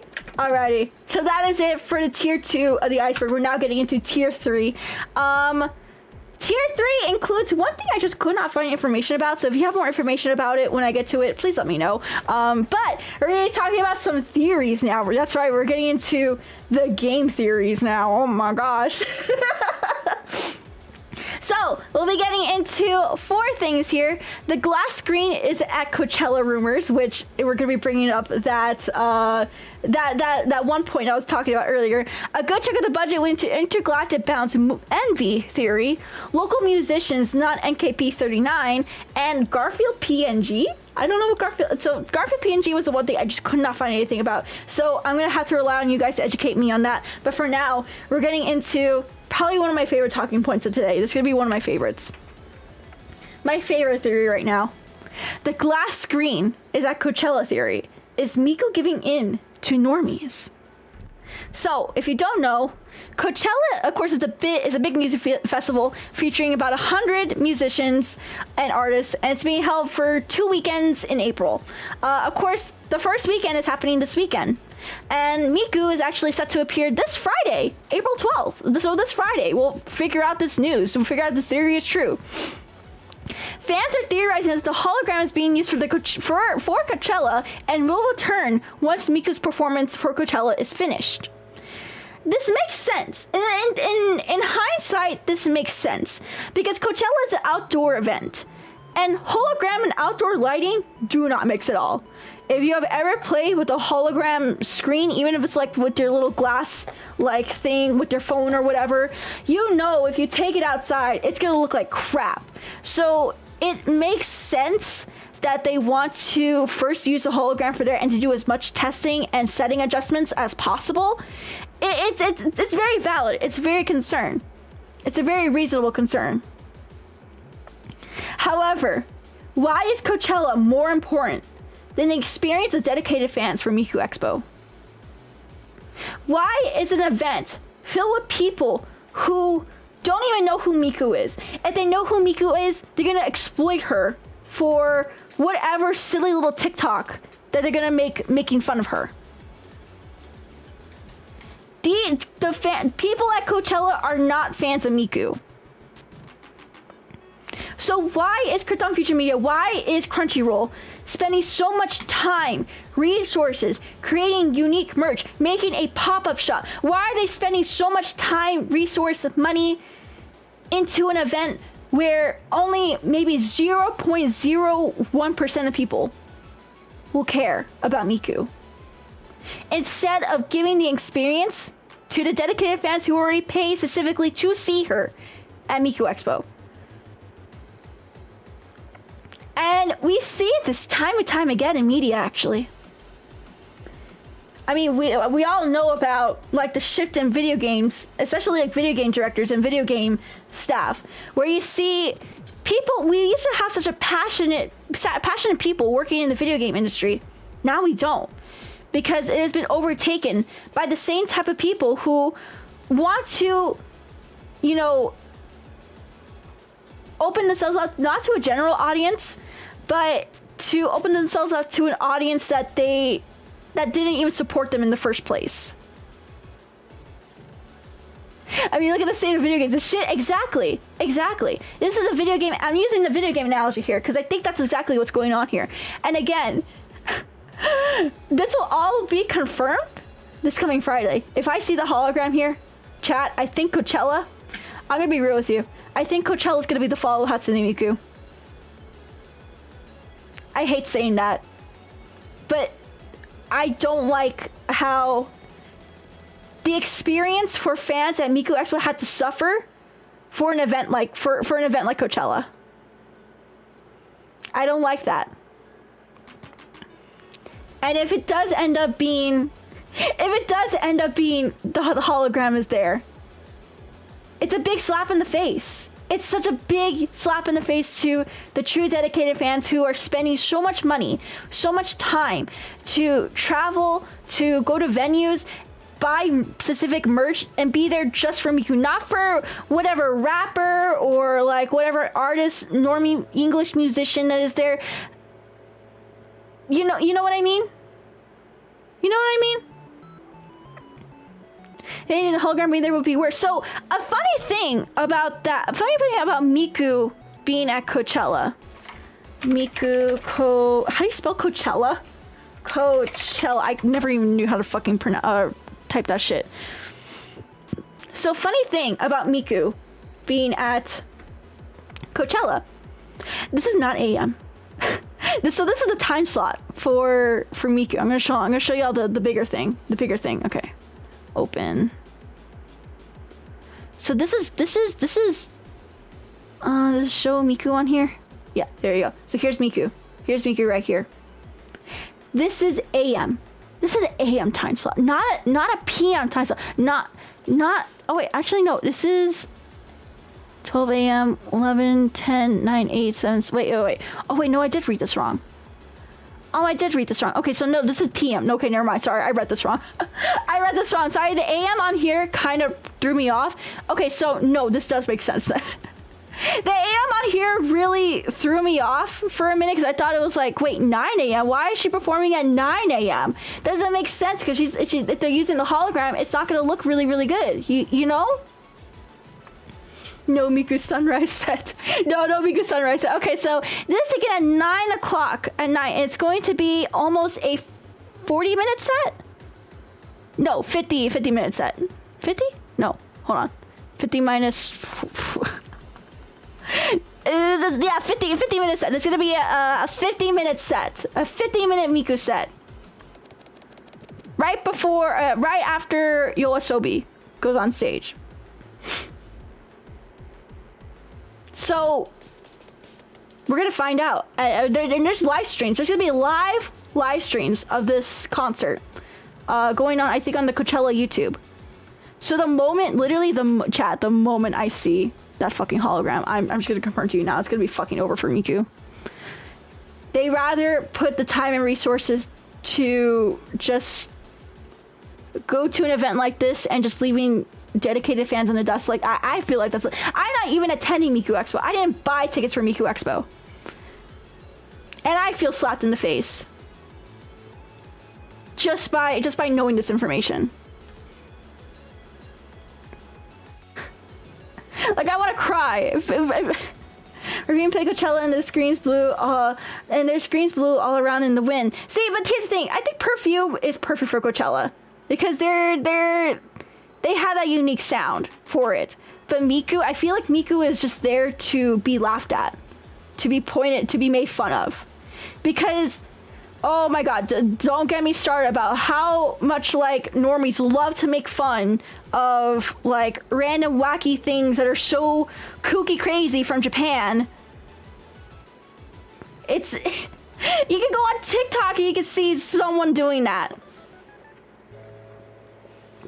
Sounds whack. It is whack. And it's my theory. And again, if I see that hologram there... If I see that hologram there, it's fucking over. I feel like I'll be slapped. I feel like I'll be slapped in the face. I feel like it's a big slap in the face for all Vocaloid fans. But yeah, that is the glass screen is at Coachella theory, and why Miku is possibly giving in to the normies now. I mean, look how normies react to VTubers. Yeah, look how they react to us as VTubers. Do you think they're gonna react? Do you think they're gonna react differently to Miku? Punish Vocaloider. 𝗟R𝘆liche was ridiculed by a lot of BlizzCon attendees last year. Exactly, because attendees of BlizzCon are not wanting to see some random K-pop group. They want to go play their video games. It doesn't make sense for 𝗟R𝘆liche to be there at BlizzCon, even though they had that collaboration song, which I thought was a really good song actually. That collaboration song with League of Legends. Despite still having that connection, does it still make sense for them to be there? It's like me going to like a... Like imagine me, Nyaru, VTuber, going to a, I don't know, like a fucking country music, being invited to a country music festival, and I performed there singing all of my J-pop English like songs that are definitely not country. What sense do I have being there? Just because I sang one country song means I should be there? That was Nuji's release. Oh, 𝗟R𝘆liche was Overwatch. Okay, thank you for correcting me on that. Sorry, I get Overwatch and League very confused. I don't play those games, so... By the way, Stan New Jeans. Stan New Jeans. Alrighty, but that, yeah, that is the glass screen at Coachella theory. This is probably the saddest theory for me. This is, and if it works, if it happens, it happens, and I'm gonna be kind of disappointed. Alrighty. So the next theory we have on this part of the iceberg is the budget being used for music video theory. This is for the song Intergalactic Bound. I actually like the song. I like the music video, but I think this is a little bit of a reach. So let me go ahead and give you a little bit of a background on it. So Intergalactic Bound is the theme song for Miku Expo 2024 and the 10th anniversary. It is by 𝗠𝘕 and Circus P. The MV for the song is a very high quality original 2D animation. Previous music videos for Miku Expo have always been in 3D, which can be cheaper for them production wise. However, they decided to do all the shots for this one. I actually want to bring up the video itself because it's a really pretty video. So Intergalactic Bound Miku, I want to bring it up. It's a really good video.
Oh, because I don't want to get copyright stricken. I don't want to get copyright stricken. Hope you guys can understand.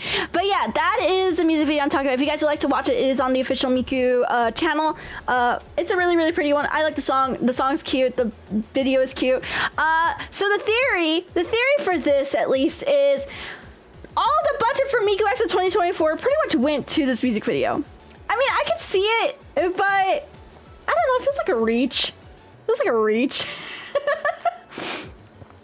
It feels like a reach to me. I don't know. 2D animation, the quality will look like it costs 80K, but that's something. Yeah, that's not exactly. It's not. I feel like this is just nothing compared to like a tour. You know, like okay, let's say we be generous and we say this is 100K, because the full animation is 3 minutes and 36 seconds long.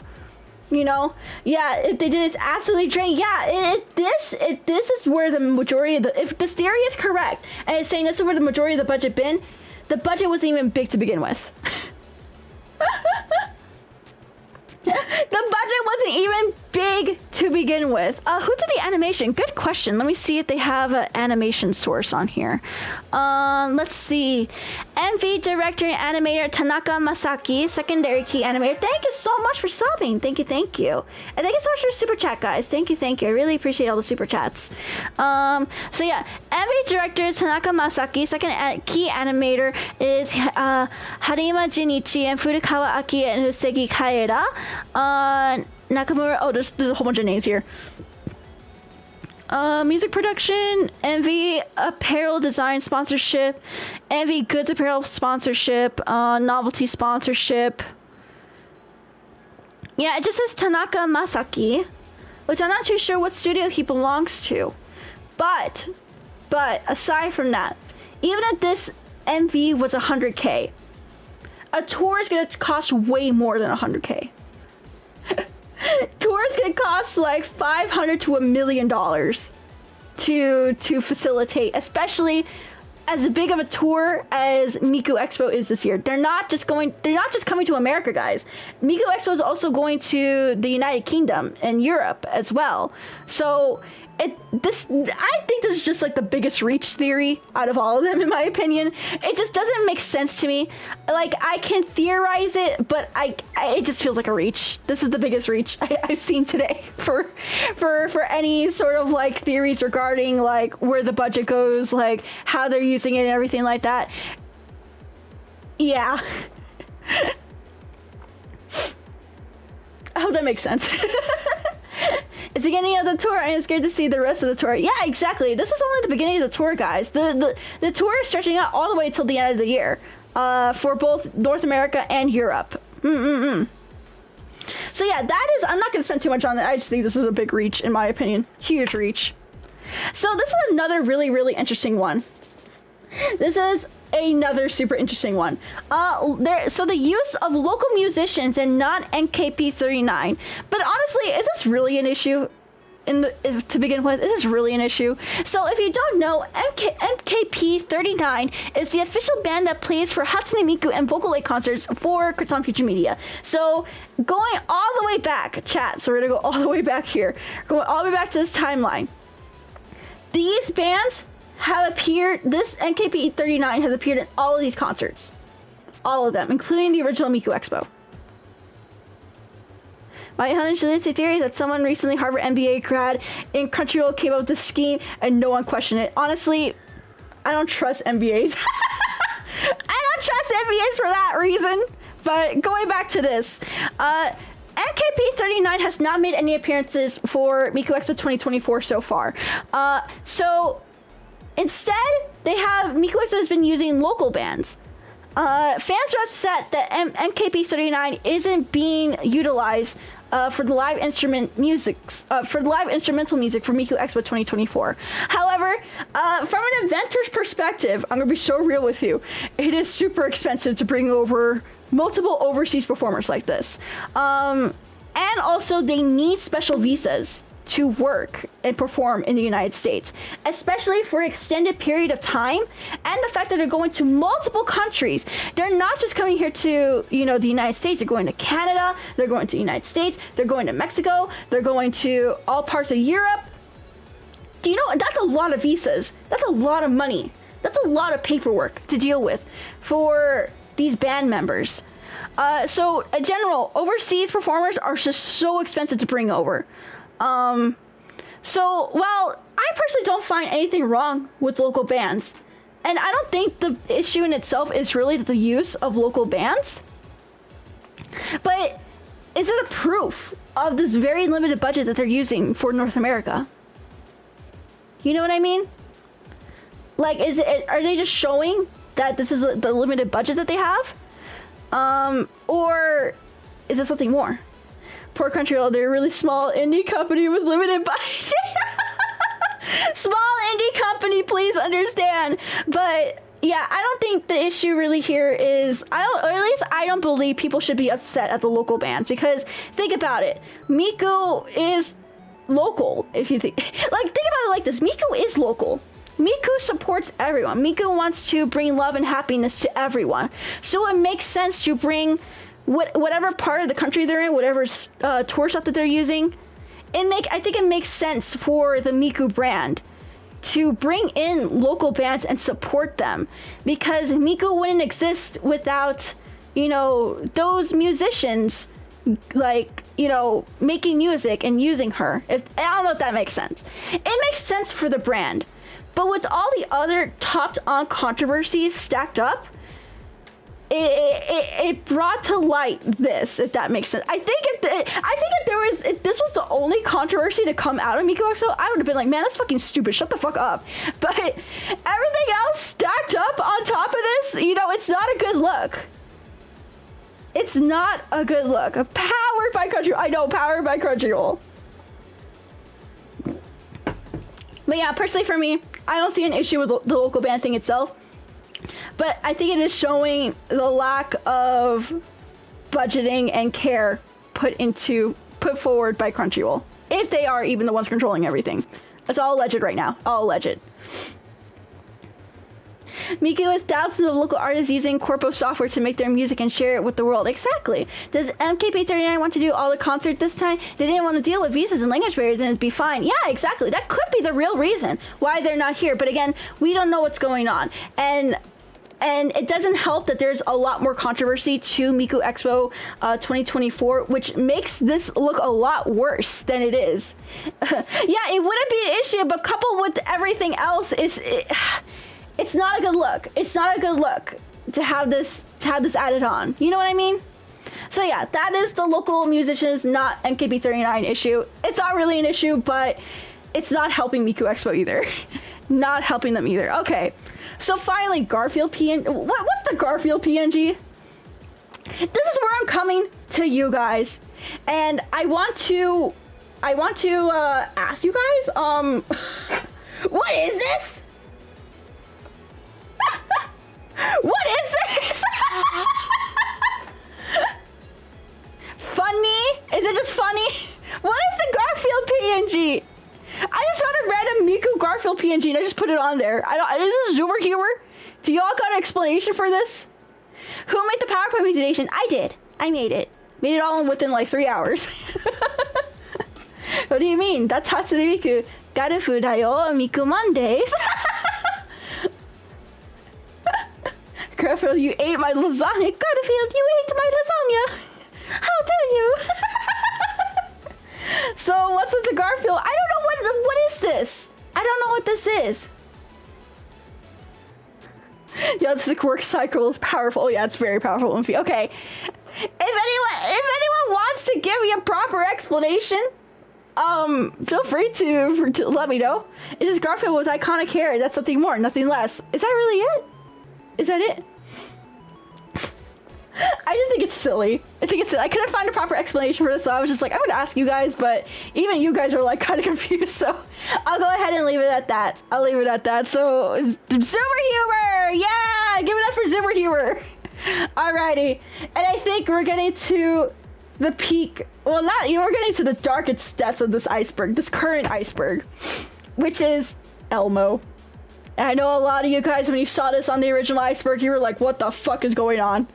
What is going on with this? Why is Elmo on here? Why is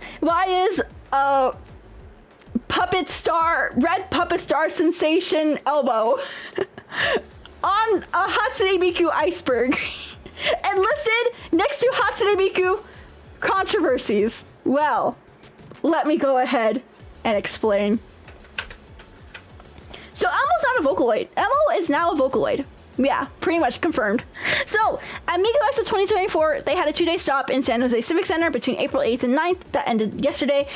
So while waiting for the show to begin, SJCC advertised via the monitors near the stage future events going on at the venue.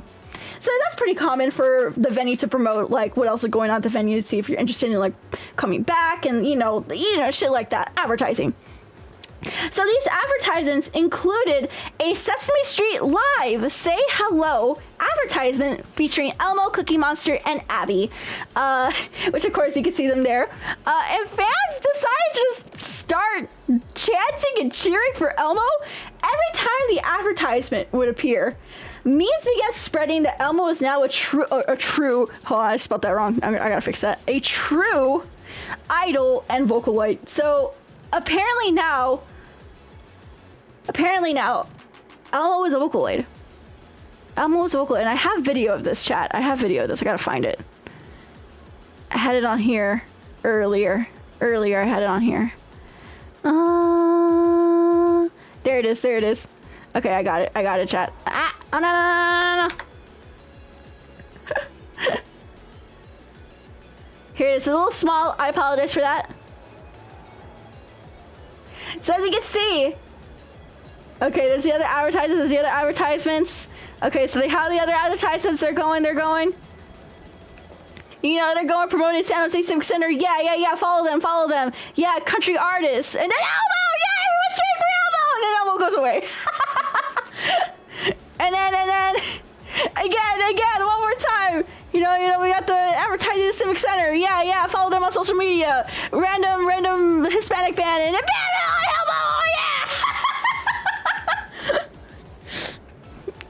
And now because of that, Elmo is now a Vocaloid. And it's the true idol that everyone wanted to see. Elmo should be appearing on the next Miku Expo stop. So real, so true, 𝗬𝗎. But yeah, that's pretty much the TLDR. Honestly, I thought this was the funniest meme to come out of Miku Expo. Is Elmo. No Elmo, Maria. I also think the racist Elmo in the Times Square getting. Oh my god! I thought about that video too. Actually, I didn't want to bring it up. Every time I see anything like Sesame Street or Elmo, really, I think about like those really bad like Elmo interpreters that are like in the middle of New York City and in like Hollywood Boulevard in California.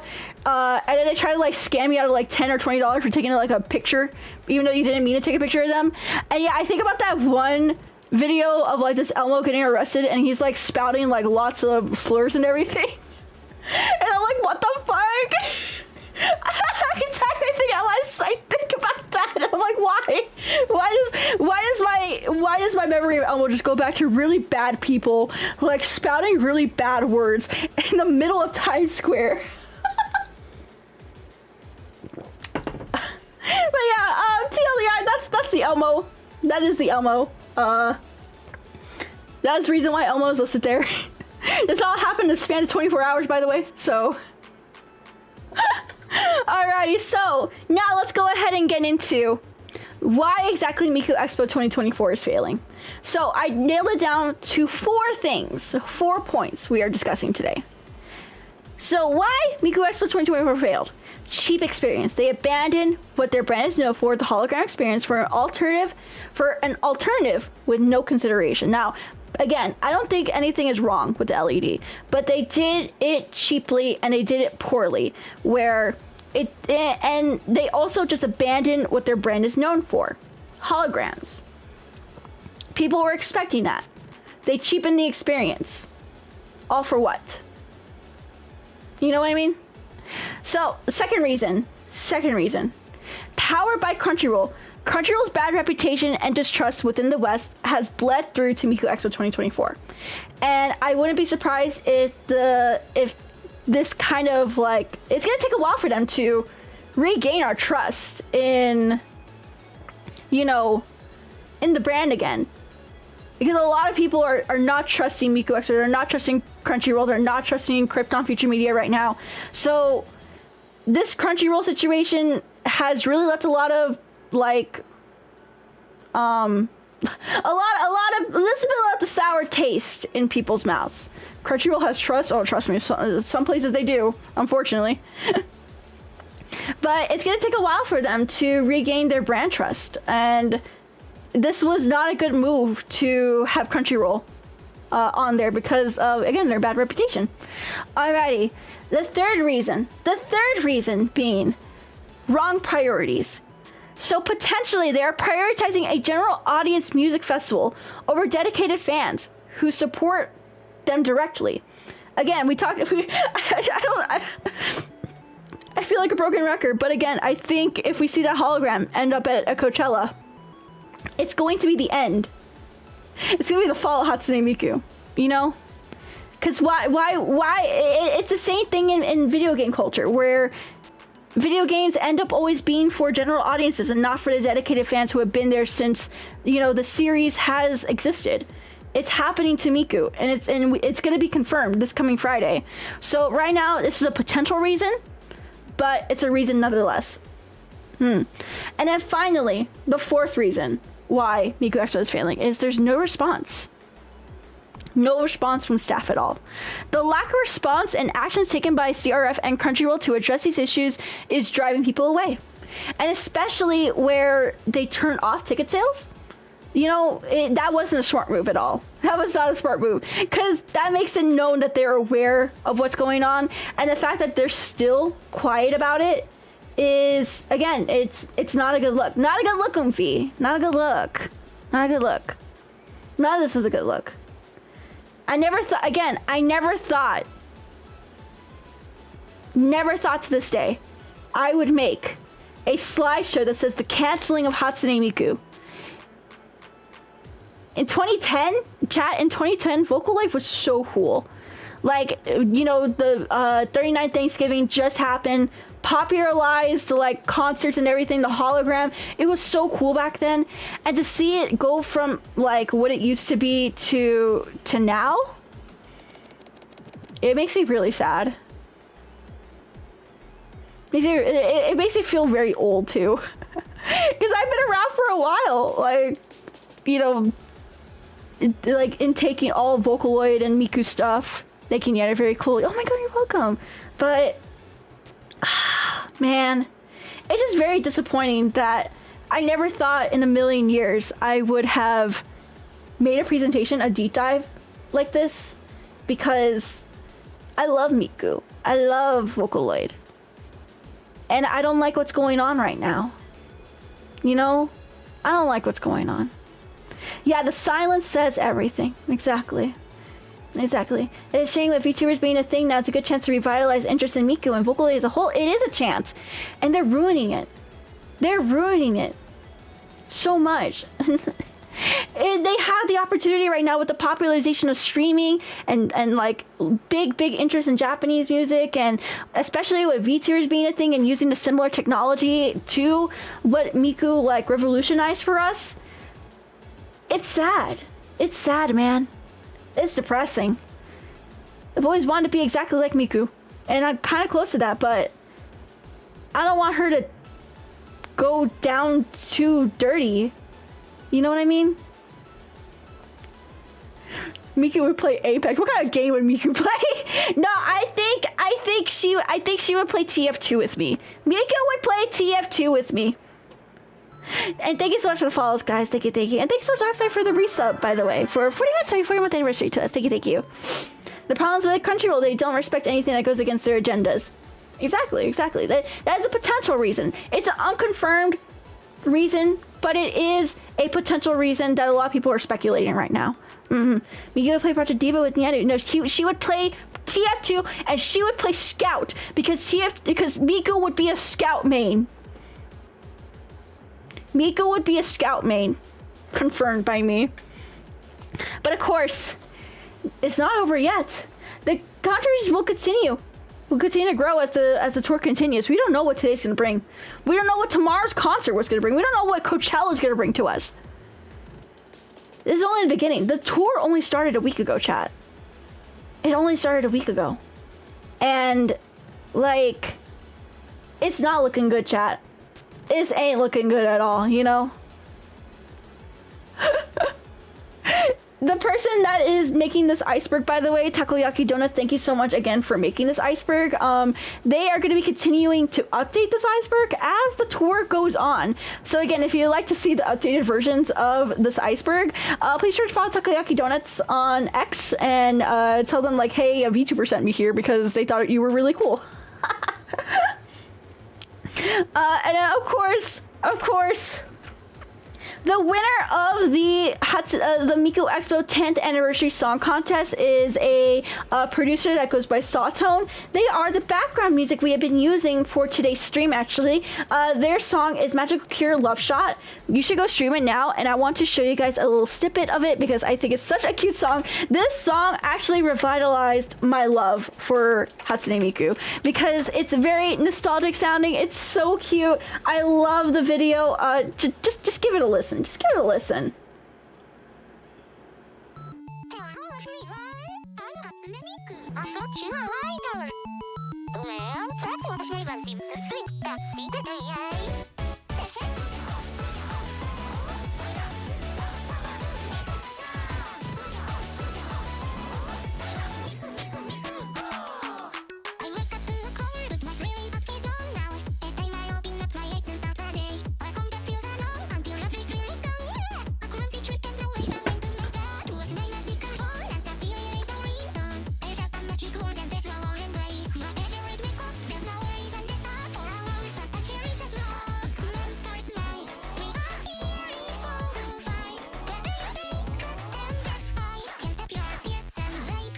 I make you feel magical.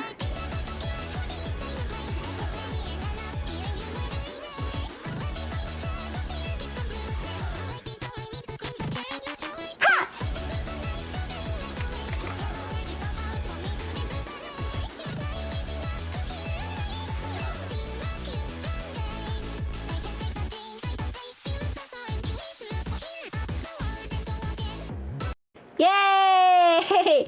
So yeah, that has been the background music I have been using. That is the full song with the vocals and everything. And this song is actually being performed at Miku Expo this year at every single tour stop because yeah, they won the song contest and everything. So I just feel really bad that this producer is like kind of caught in the middle of all this, honestly. Because they made such a... This is the best Vocaloid song I have ever heard in like... This is actually like, I think this would be my top Vocaloid song right now. And probably of all time, because it's just such a cute song. It's so nostalgic sounding to me. It has everything I like about Miku, and I love the aesthetics and everything. And I just feel really, really bad that this producer, like, you know, they won the contest, and all of this is happening during their winning year. So if you guys can, here is the link to Magical Cure Love Shot. And then I'm also going to be giving you guys Sawtone's Twitter. I can't find her Twitter. Oh, yeah, I saw it. Yay, there's her Twitter. And here's their Twitter as well. I would love if you guys can go tell them, hey, a VTuber said that your song is really cool and they sent me here. Again, if anything, I would love to have a song produced by them because I think they achieve every single criteria I look for in my own original song producer, because I'm very picky when it comes to like an original song I want to make, but they meet every single criteria, so it would be a dream to get a song made by them one day. But yeah, stream if you guys can. Once again, please stream Magical Cure Love Shot by Sawtone featuring Hatsune Miku. That is the song that has been playing in the background, so if you really like the background music, please go listen to it, go stream it. It's on all platforms and everything. They even have instrumentals available for us to use for covers, so maybe you'll get a cover from me one day. Please support them. Thank you. But I mean, how long did that took 2 hours? Oh, perfect. Man, okay, I still have my panel presentation skills in me. I actually was aiming for like about 2 hours. Wow, I still have it in me to present a in-depth panel for under 2 hours. I am killing it. I should go back into paneling for cons. I should go back into paneling for cons. More deep dives in the future, yeah, of course. We're going to be doing more deep dives in the future, of course. But that is pretty much all I have for you guys on the canceling of Hatsune Miku and why Miku Expo 2024 is failing. Before I end here, I just want to reintroduce myself again. Hi, my name is Nyaru. I am an idol VTuber, the shooting star idol VTuber to be exact. I have been streaming variety content for 3+ years on Twitch and YouTube. I do lots of FPS, lots of cooking, crafting, hand cams, random media share bullshit. Yeah, if you like a variety VTuber and you like someone who is a little bit more unfiltered than the average person, I highly recommend you follow and subscribe and support me in any way that you can. Thank you. I'm also a decade-old Vocaloid fan. I have been a Vocaloid and Hatsune Miku fan since 2010. Actually, more than almost 15 years. Jesus Christ, holy shit. I'm almost a 15-year-long Vocaloid fan. Next year I will be. My favorite producers are Rio and Supercell, but I also love Rin. She's honestly my favorite. I feel like everyone likes Miku, but my number one favorite is actually Rin. And of course, I have 10 years of con and event experience. I've gained knowledge about like concerts, organizing concerts, events, by volunteering and running events at anime conventions. So that's the reason why I probably gave a lot more unique perspective than probably other people are going. I feel like a lot of streamers and deep divers and YouTubers are definitely going at this in a more aggressive way, just being angry to be angry. I understand why everyone's angry, but I hope today I could at least provide you some sort of insight onto why certain decisions were made, how certain like things work in like the industry, how event works, and I hope I could at least provide that unique perspective instead of just being angry for you guys. So thank you for allowing me the opportunity to present this today. Thank you. And one more time, I do want to say, while I am here to provide insight, my views and opinions that I speak in here are my own and my own only. They do not represent any organization that I work with, whatever, etc., etc. Also, everything here is alleged or all rumors and all speculation. So please be sure to take everything with a grain of salt. Nothing is confirmed until it's confirmed by official sources. And of course, please do not harass anyone for any reason, whether it be Krypton Future Media, Crunchyroll, random fans who agree or disagree with you. Let's learn before we react. Always be open to learning before you react in an angry way. And I'm so glad that you guys enjoyed today's presentation and deep dive on the canceling of Hatsune Miku, why Miku Expo is failing. Thank you! Thank you so much, everyone. Thank you. Thank you so much. Alrighty, so do we have any questions, comments, or concerns about today's presentation? I am happy to answer any questions or as much as I can, because a lot of this is just like still up in the air. Things are still developing, but it'd be really, really cool if I could at least get like some feedback or some if anyone has questions. I would love to answer questions as much as possible. So yeah, feel free to throw it at me. Otherwise, thank you. Excellent show. Thank you. You did great. Thank you very much. Thank you guys. Very informative. Great panel. This was good. Thank you much. Thank you. I can't believe I still have it in me to like present a panel in under 2 hours. What's your favorite Miku song? Right now it is this one. My favorite Miku song of all time right now is Magical Cure Love Shot by Sawtoad. Please go listen to Magical Cure Love Shot. Thank you. I was just wondering, considering both Crunchyroll and Prison Project own Sony, are both Miku Expo issues and the Prison Project closure have connections? I don't really think so. I mean, I don't really think so. No, I think that's completely unrelated things.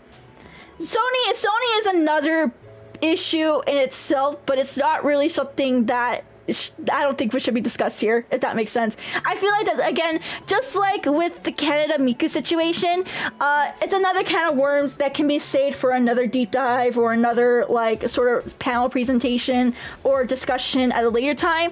But I don't think right here is the perfect time to discuss something like that. I hope that makes sense. How was the Vocaloid software holding up these days? I wonder if it's staying competitive with AI voice stuff. So from what I understand, I don't actually dive deep much into the producer side of things for Vocaloid. From what I understand, they're still making newer versions of Miku, Rin, Len, and Meiko, and Luca, and Kaito. So I would probably recommend you just look into that yourself. I'm not into like the producer side of things or the tech side of things for the Miku fandom. So you should definitely ask that question to someone who's probably a little more qualified than me. Apologies for that. Why would you speculate the repercussions of the Coachella rumors are true? I'm just gonna say Miku's over. The fact that they spend so much time and resources again towards a audience that probably does not care or will make fun of them in the end, you know, the repercussions is fans are gonna feel betrayed, and there's gonna be even more outrage. I give it to update stream if the Coachella fears come true. I'll probably do a mini rant stream. Well, honestly, I may do a watch along for it that night on my YouTube, because it is going to be at like, what, 9:30 California time? Or where the fuck is Coachella at? I don't fucking know where Coachella's at. I know it's on the West Coast, so yeah, West Coast time. So like I'm in Mountain Time, so that's like a plus hour for me. We'll see if it happens. We'll see. I'll see how I feel. Have you heard Aoki Lapis? She's my favorite Vocaloid. Yeah, I've heard of her before. So the news gigantic social should be California time. Very good job, Nyaru. I am still stuck at working with the 20th Thanksgiving Day concert. Still wow to the say. Wow, can't believe we went to that one. That's really cool. I kind of wish I went to it. Thanks for the very informative stream, Nyaru. Thank you. I love the puns. Thank you. Do you feel the whole Miku Expo downfall will be continuing the same legs of the fall of grace as what happened to Kizuna Ai after AI graduation? It's gonna be on a similar. I don't see the situation in itself is not really like similar to Kizuna Ai, because with Kizuna Ai, she just kind of split off into like different voices and personalities, so she can get more work done. But of course, people ended up being upset at that. I feel like this is a completely different situation, but still kind of the same, where it's like, company decides to make a decision that upsets the fans. It's similar in that way, but not exactly the same, if that makes sense. So we may see the same downfall, but I don't think it's going to be as bad as like a graduation. I think for a couple of years, Miku Expo and Krypton are definitely going to have a lot of rebuilding of trust to do with Vocaloid fans. There's also a Crunchyroll Expo issue in the past. Yep, exactly. It's all Crunchyroll's fault. The entire organization is a complete disaster. I mean, I can do another deep dive about Crunchyroll another day. That's another can of worms. Just talking about Crunchyroll makes me tired. Alrighty. If that's all the questions that we have for today and all the comments, thank you so much, guys, for coming by. I hope this was super informative, and I hope that you guys learned something new today and you enjoyed it. I don't know if I should release these slides, honestly. I don't know if I should. I just made this on a whim, like starting this morning. Well, actually last night. I started this last night, and then I finished it like 2 hours before this stream. So yeah. If you did want to see them, though, I could give like a PDF version, I think. Yeah, I think I could release like a PDF version if anyone wants this information. Alrighty. Thank you, guys. Thank you. Let's go ahead and see if we can raid into some Miku fans. Let's go and see where I can raid some Miku fans. Yeah, some Hatsune Miku fans. Let's see, who is the biggest Hatsune Miku fan? Me. Well, actually, can I promote this real quick? Tomorrow is going to, actually not tomorrow, but Friday, I'm going to have a Mikunopolis in LA watch along for members. So if you want to watch a really cool Miku concert, the first ever Miku concert held outside of Japan with me, I will be doing a watch along for that for my members. So please be sure to join a membership if you'd like to see it. But we'll also have Nyaru Expo this coming Saturday. Are you sick of Miku Expo? Are you tired of the disappointment of Miku Expo? Well, guess what? Nyaru Expo is the newest and most greatest event that you should come to that is in celebration of true Vocaloid fans, because we'll be having Vocaloid karaoke, and I'm making my own Miku Expo because I'm just so sick of it. So come to Nyaru Expo, because Nyaru Expo is going to be so much better than whatever the fuck Krypton and Crunchyroll are doing, because it is sponsored by me, Nyaru Chu, the idol VTuber who loves Vocaloid Vocaloid. So please come to it. Thank you. And thank you so much, people. Yeah, I think Miku overall is over now, and we're seeing more songs in English. I was going to see the company go more global, which always means making the experience more like a culture. They're more like the culture they're bringing it into. See, here's the thing. I don't mind English songs because, again, Magical Cure Love Shot, the song I'm really, really into right now, is an English song. But somehow it has elements of very old school style Vocaloid songs that I love in it. So I don't think it's the fact that they're making that English songs are an issue. It's the fact that they're cheapening out and they're leaving dedicated fans in the dust more than anything right now. We want a casual audience, John Miku, the CEO of Miku. Yeah, and did you know that Nyaru Expo is free? That's right. It's gonna be unarchived, but it's gonna be free to watch for everyone. So you better come to Nyaru Expo. Yeah, come to Nyaru Expo. Come to Nyaru Expo for the best Nyaru Vocaloid fan experience. Alrighty. Thank you guys again. Thank you. So for YouTube, we're gonna be rating into Sheena, your Kani Oshi, and then for Twitch, we're gonna go say hello to. Let's see. I thought I saw someone I really wanted to rate on here. Let's see. Shoo. Chippy choppa doobie dabba pachi boopy boom boom. Chippy choppa doobie dabba pachi boom boom. We're getting ready to start. Who is from Lucid Multimedia? Alrighty. So for YouTube, we don't do a rate message because sometimes the YouTube bots will kind of bonk us for doing spam messages. However, on Twitch, we do rate messages. So we're going to do Star Love for our rate message today. Star Love will be our message because we'll be rating Star 2D2 from Lucid Multimedia. We watched her debut last weekend, and let's go give her some love. Yeah. Star 2D2 will be our main message for today. So if you don't have a sub, you use Star Love with the hearts. But if you do have a sub, gotta get the sub, whatever it may be. Thank you so much for love and support. You can use Star Love with the rave. Yeah, Star Love with the rave. Okay, chat. Alrighty. I think that's all I have for you guys. I hope everyone enjoyed this. I felt like I was really at a con. I felt like I was really at a con.